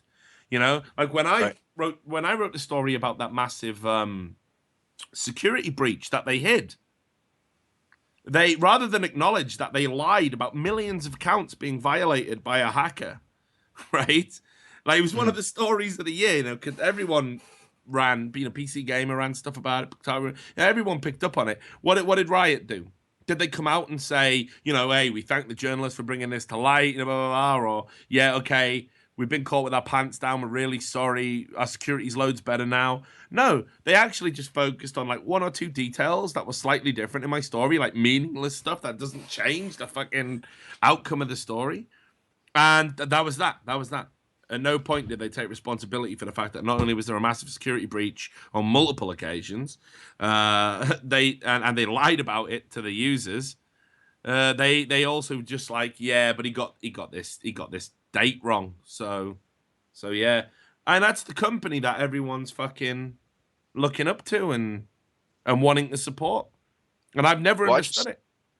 From a person who's interested in PR, from the PR side of things, I think it's actually extremely impressive and fascinating how well they've managed to keep a clean image in all of this. I mean, so look at, what was it, 2 days ago, someone came out and said something about the Tribunal, and within about an hour and a half of that post getting some attention, Light comes in there and says, you know, we just did a manual review and only 1 in 6,000 accounts was turned over. I don't believe that for a fucking second. But as soon as someone questions it and says, do you have any evidence? What does it take to overthrow that? He just vanishes. But of course, he's got the little Riot tag next to his name. It blows up. Everyone believes it. I think their PR is fucking genius. You can, I mean, you can say whatever you want about how malicious or maybe evil or backhanded all of what they do is, but from the point of view of someone who's purely interested in how the PR is handled, they do it so well. It's honestly just impressive. From in a sort of like in a dystopian kind of scary way, it's impressive. No, you're right. I think any exercise in totalitarianism to that degree, if you pull it off in the manner in which they have, you're absolutely right. It is impressive.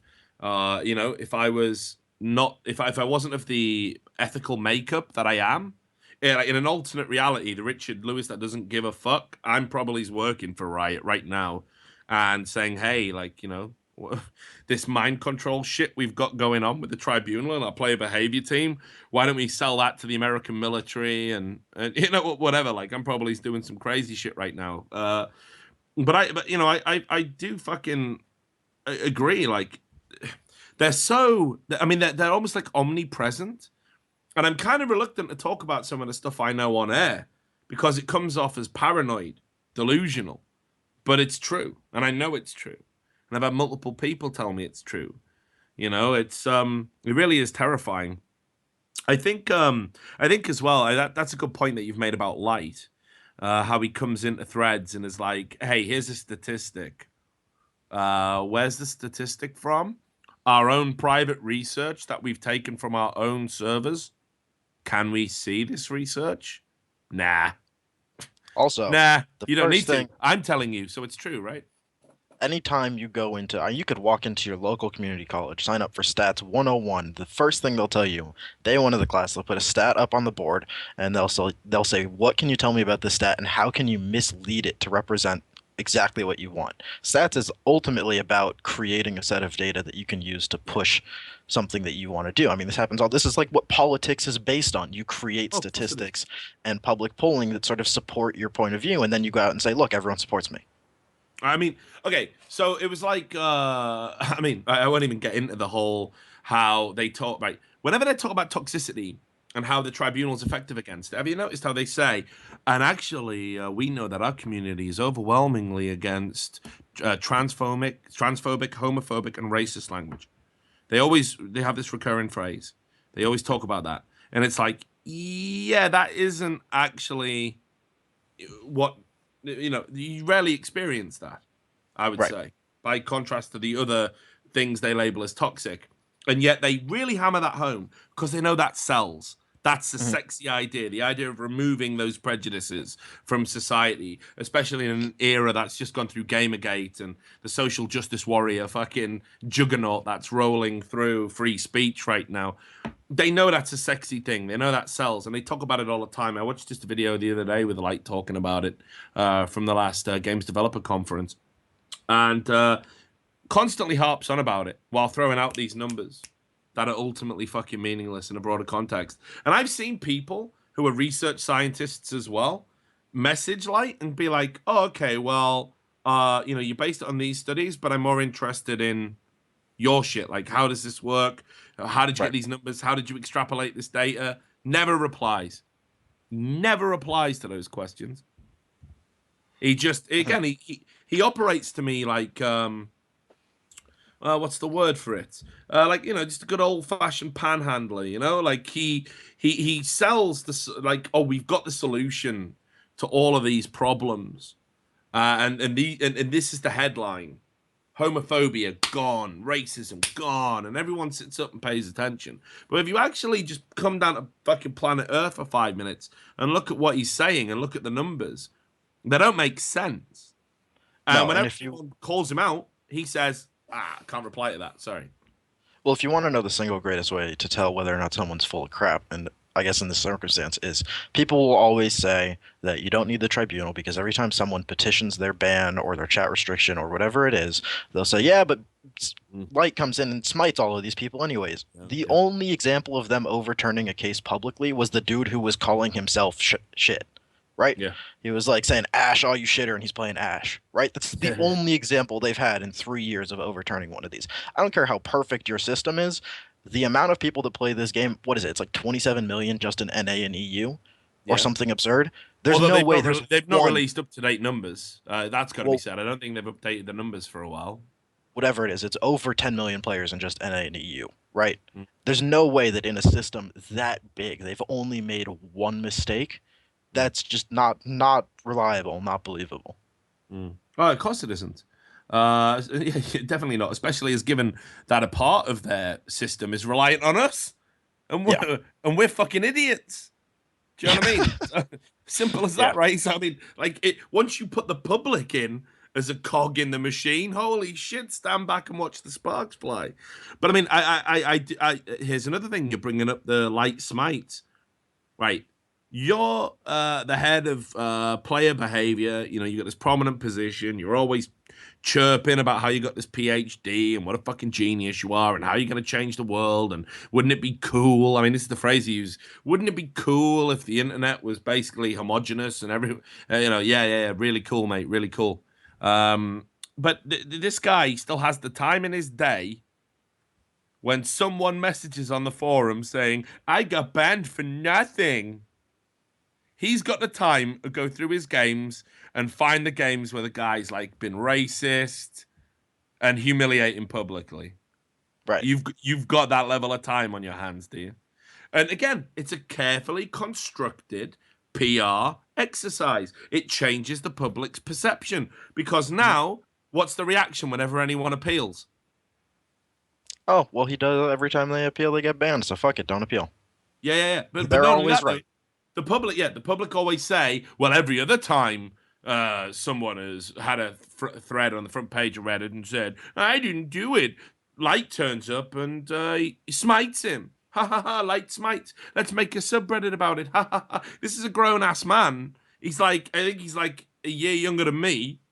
It's like getting his dick hard off of perma-banning teenagers. Yeah, and like not just that, like humiliating them. It strikes me as a very fucking strange. But again, it's not strange when you understand the mechanics behind why they're doing it. Because now, if you had a valid complaint and somehow you made it publicly, and even then it managed to jump through all the Reddit hoop bullshit about vague witch hunting rules and all of that, and it got front page, what would the community do?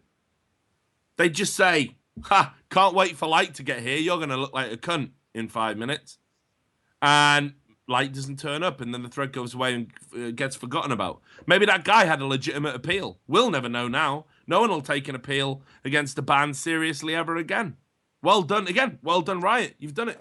You've changed hearts and minds by only reacting to the cases that are inarguably wrong and ignoring the ones that maybe did have a case and highlighting them through Reddit, which, like I say, has become this major vehicle. I mean, first of all, I want to get right back to the top of the call with you.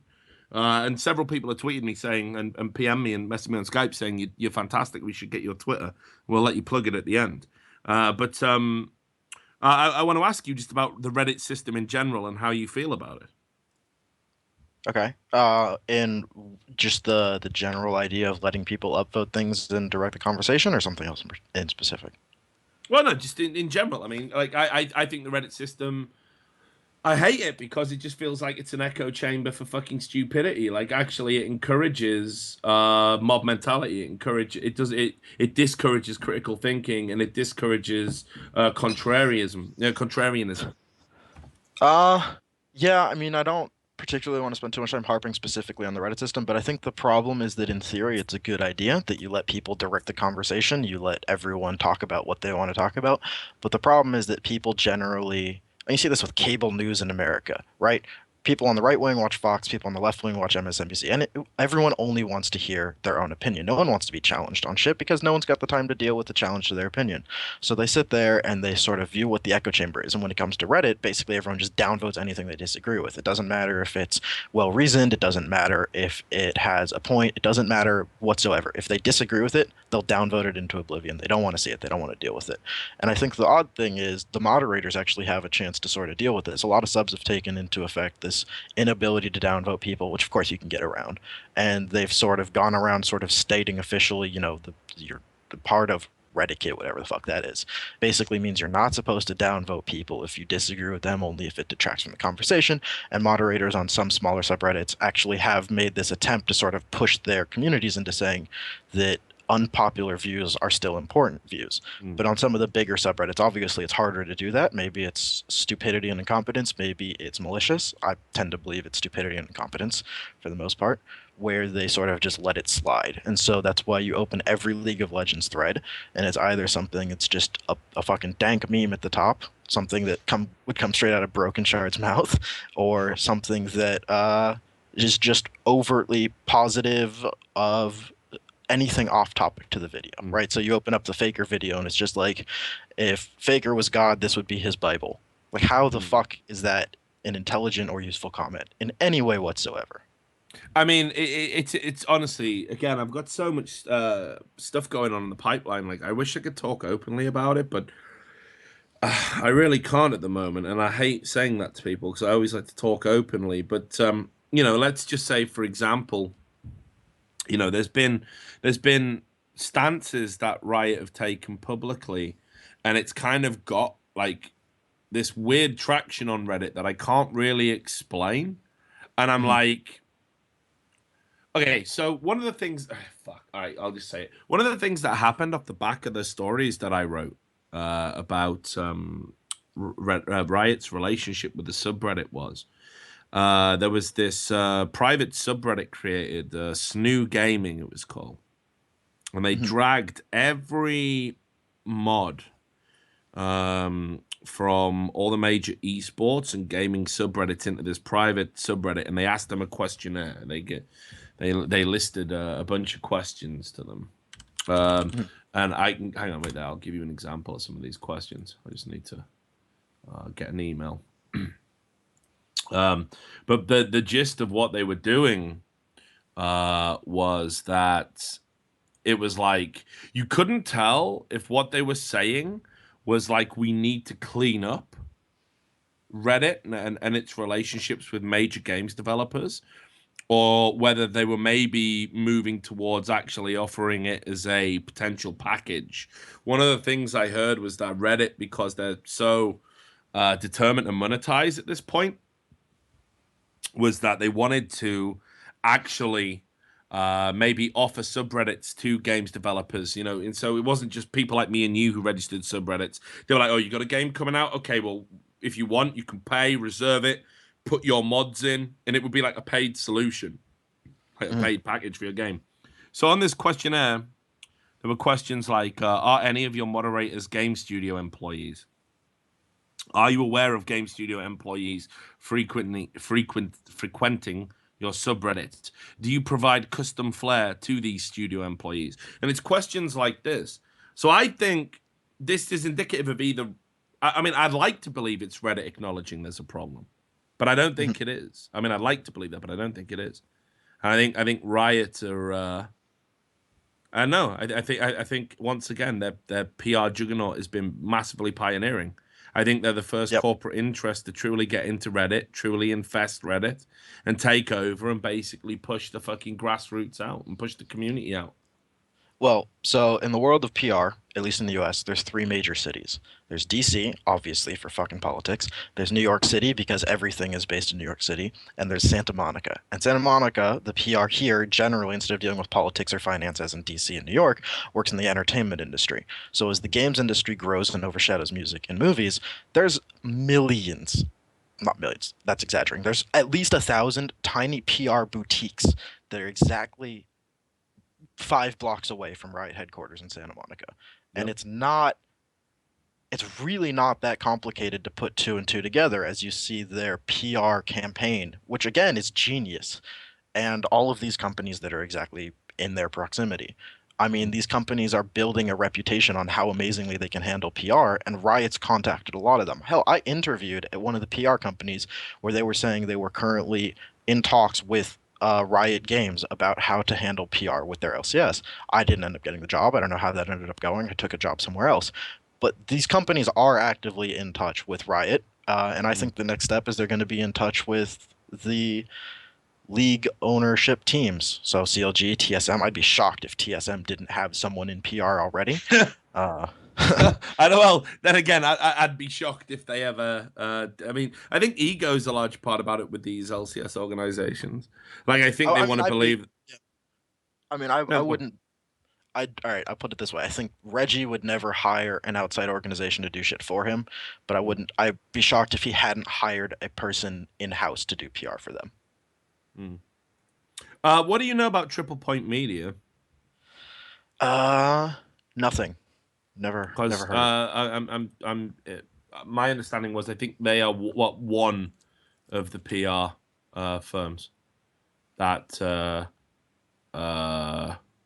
I think they represent a bunch of people. They represent Azubu, and they represent some other big games companies. So I think I didn't know Sega. They represent them as well, and and they're one of the companies that work with Riot Games. There you go. Okay. I didn't know them directly offhand. Most of my PR work is with politics and finance instead of with the games industry. Yeah. But so I've never heard of them, but I'm sure that they're not the only ones that have done work for Riot, though. Well, yeah, probably not. Just final thought then, because we focused a lot on Riot. One of the things that was brought up at the Team Owners Conference, which Riot held, or the most recent one, was about media training. One of the topics that was, this all span into a whole, hey, let's make content together, make sure people aren't leaking to independent journalists, blah, blah, blah. But they were also talking about, media training and that, like, how to handle journalists that are maybe looking to give you a rough time or dig up stories and that kind of thing. Do you think that's necessary? Because I'm cynical. Obviously, as a journalist, I consider PR to be almost like the antithesis of what I do. But equally, I've worked in a PR consultancy capacity in the past because I understand, being on the other side, I understand, how the other side works.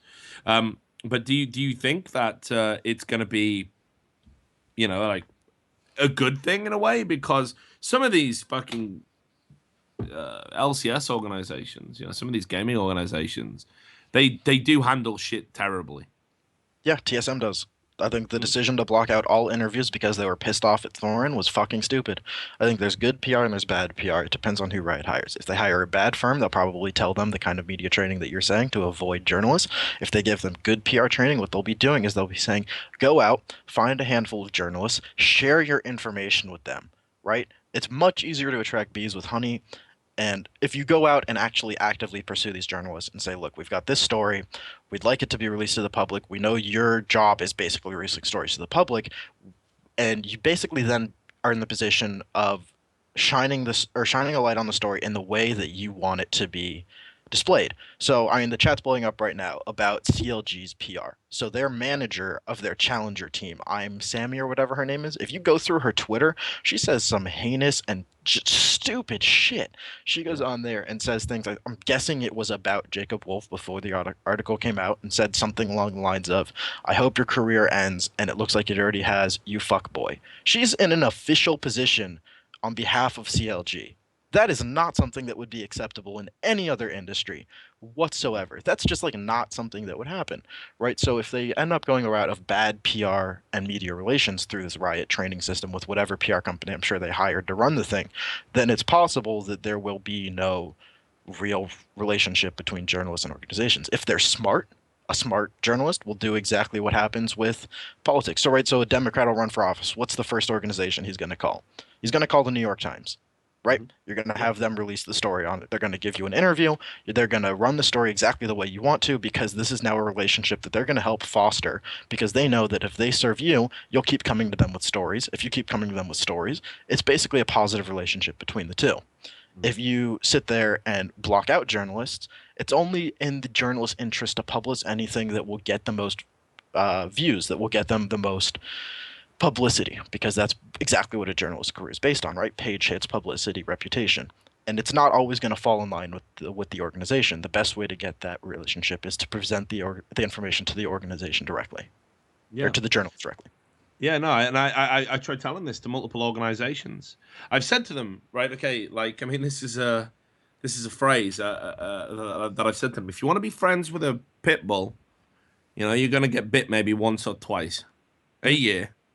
All right, but think about all the other shit I'm out there doing, you know, keeping people off your property. I'm going out there after the bad guys. You know, but this is just how it is. Like, as a journalist, you know, I want to have a fucking relationship with as many people as possible, but that relationship can never mean you are immune from what I need to do. Right. Like, I'll talk to you, I'll listen to your shit. If you've got some, you know, in something you want to bring to my attention, feel free to do it. But I think there's this inference that you're always going to be the fucking, you know, a PR guy for hire. They'll be like, oh, have you heard about this story?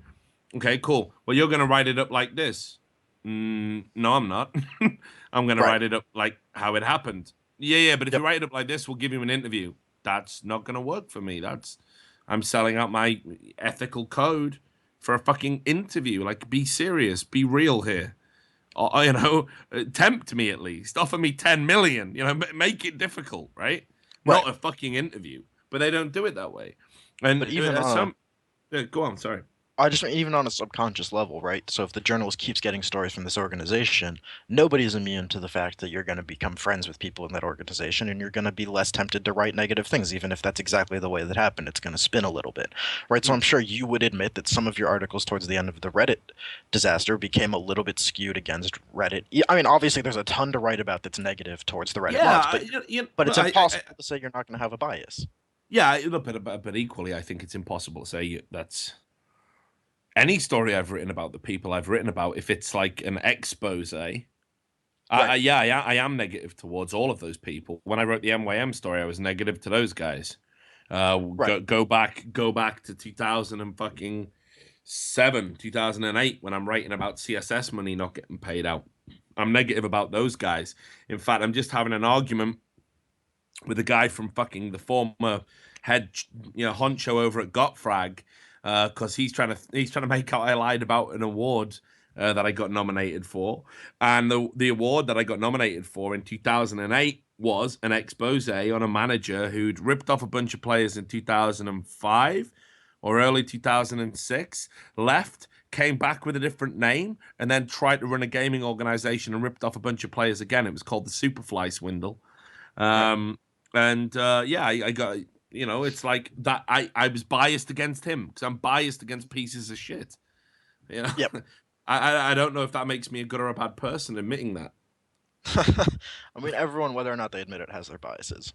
So if you treat people like shit and block them out from things, you can't expect them to then treat you well. If you treat them well and include them in the conversation, it's just the natural human behavior to, at least on a subconscious level, treat each other better.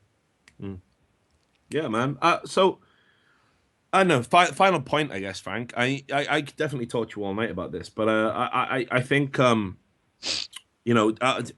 would it improve things if every gaming organization got PR'd up?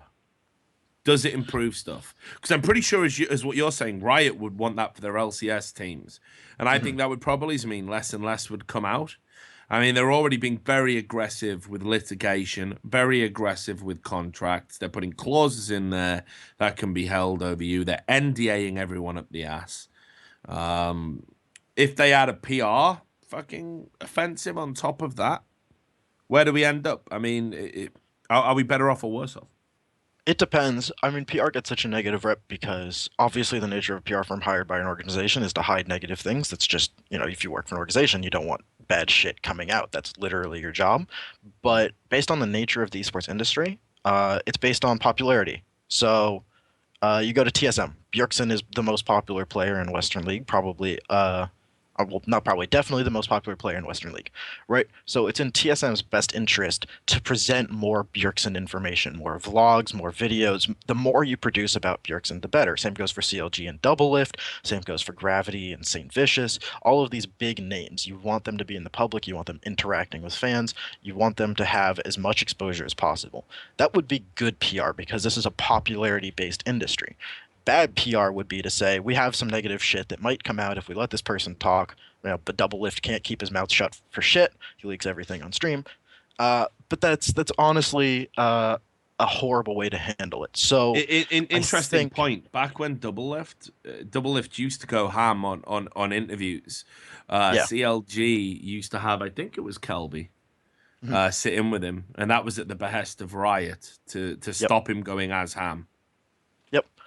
No, I know about that, and I know that. And there was the Machinima thing as well, where I think it was Riot. Well, no, it was Riot.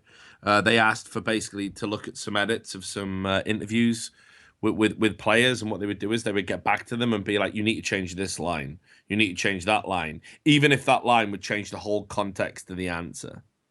Right. And they were like, you can't put it out unless we have this agreement in place. So. Right. And so with all things, I mean, some organizations have an interest in negative PR. So you saw with, Chasing the Cup when CLG and C9 were on it. Supposedly, according to many people in the scene, it was misrepresentative when they showed the scene of Seraph walking out of the room after a scrim. Yep. So obviously, Machinima has an interest in negative PR because people love negative shit. They love gossip. This is why shows like fucking, God, what's the one where they catch celebrities outside of restaurants? Whatever the fuck it is. This is why these kinds of things are popular. Yeah. But there's also PR that would be based on positive interaction of players and fans, and there's also PR that would just try and hide everything. So as PR moves more and more into League, I think it depends on what kind of firms, that join, how organizations want to deal with it, and ultimately whether or not they sort of bend over to Riot. I think, interestingly, sort of, if we go back to the very beginning, I said that Reddit has the potential to pressure Riot. I think these LCS teams do too.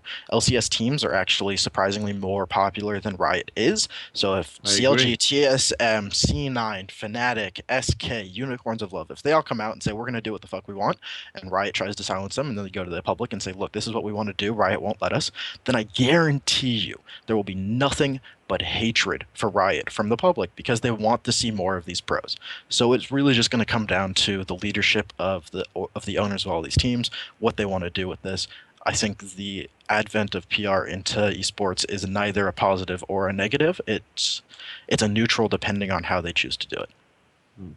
Well, Frank, look, I tell you what, mate. If I'd known I was going to get this sort of highbrow conversation, I probably wouldn't have had as many beers in the first half.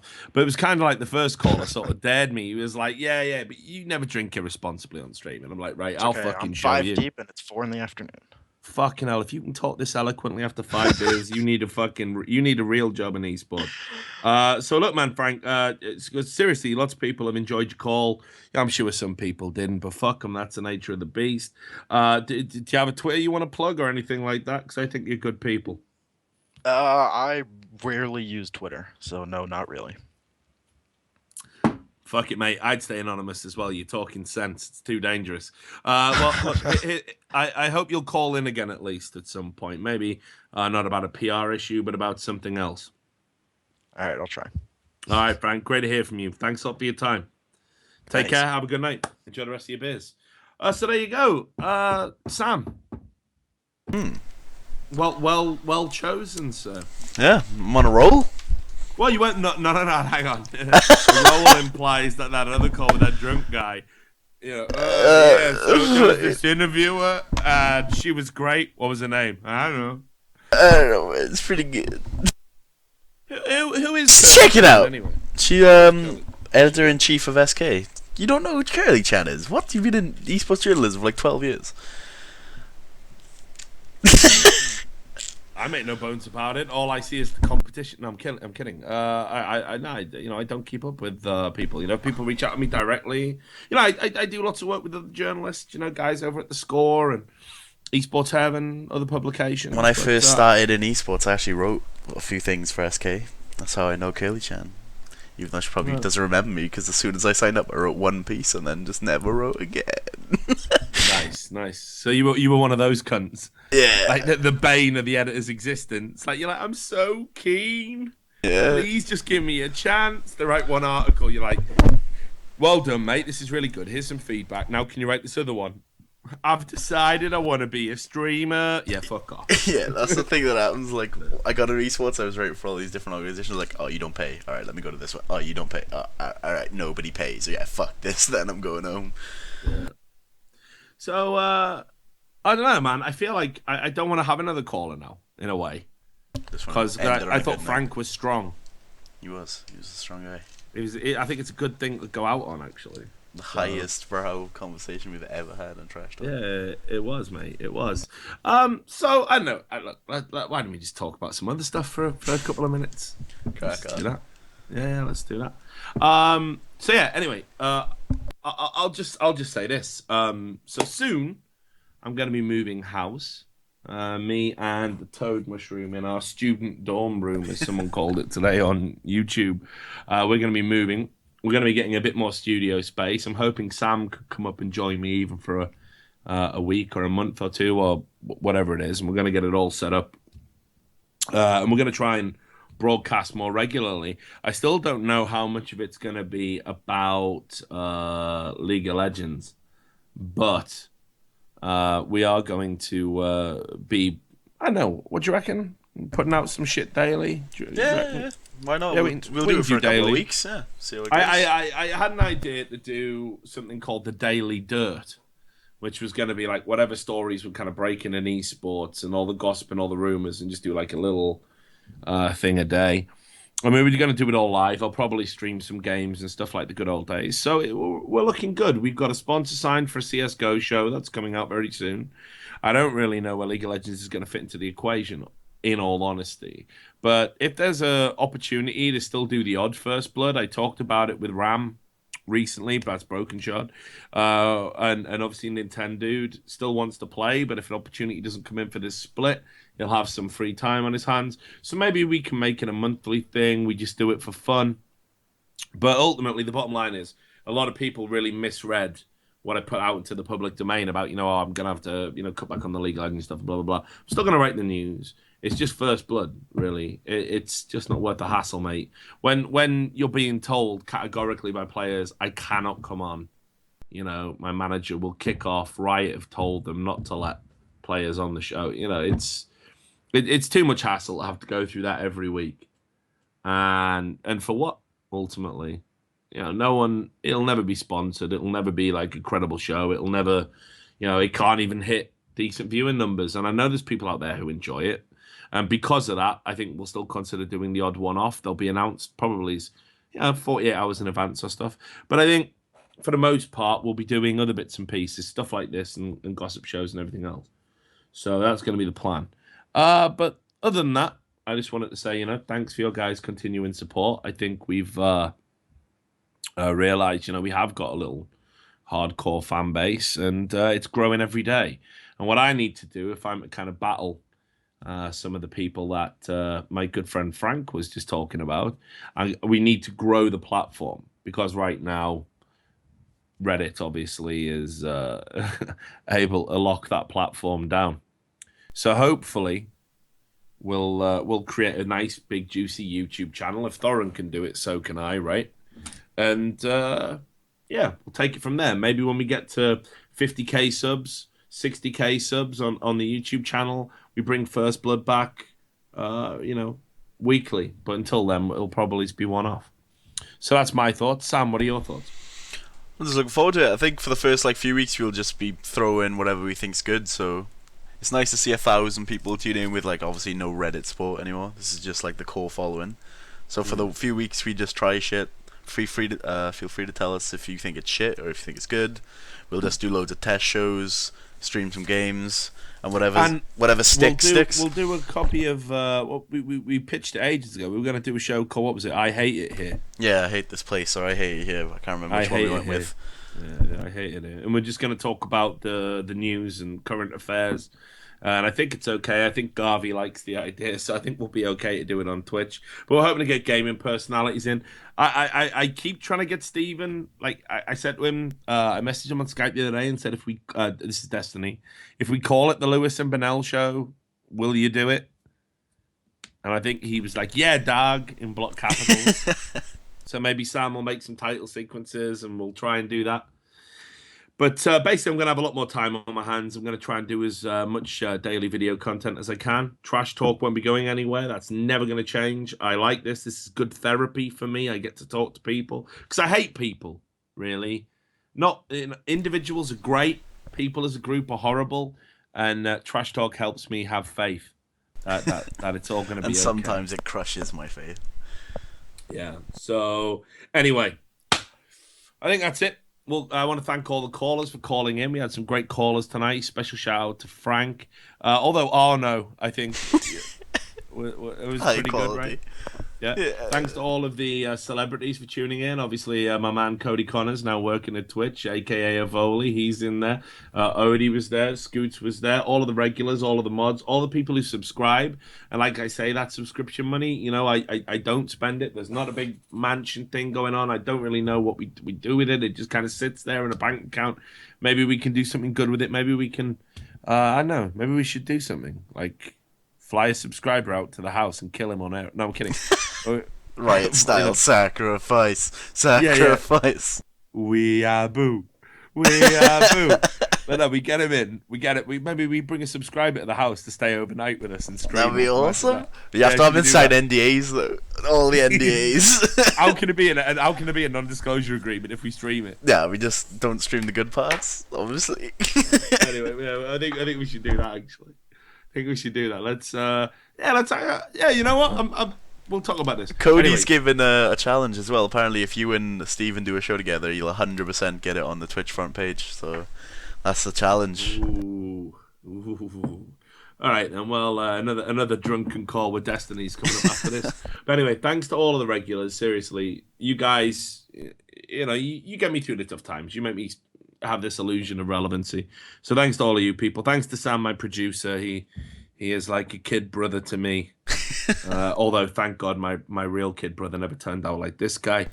And I guess we'll see you in a week. We'll see you next Tuesday. Thanks for watching Trash Talk. Peace.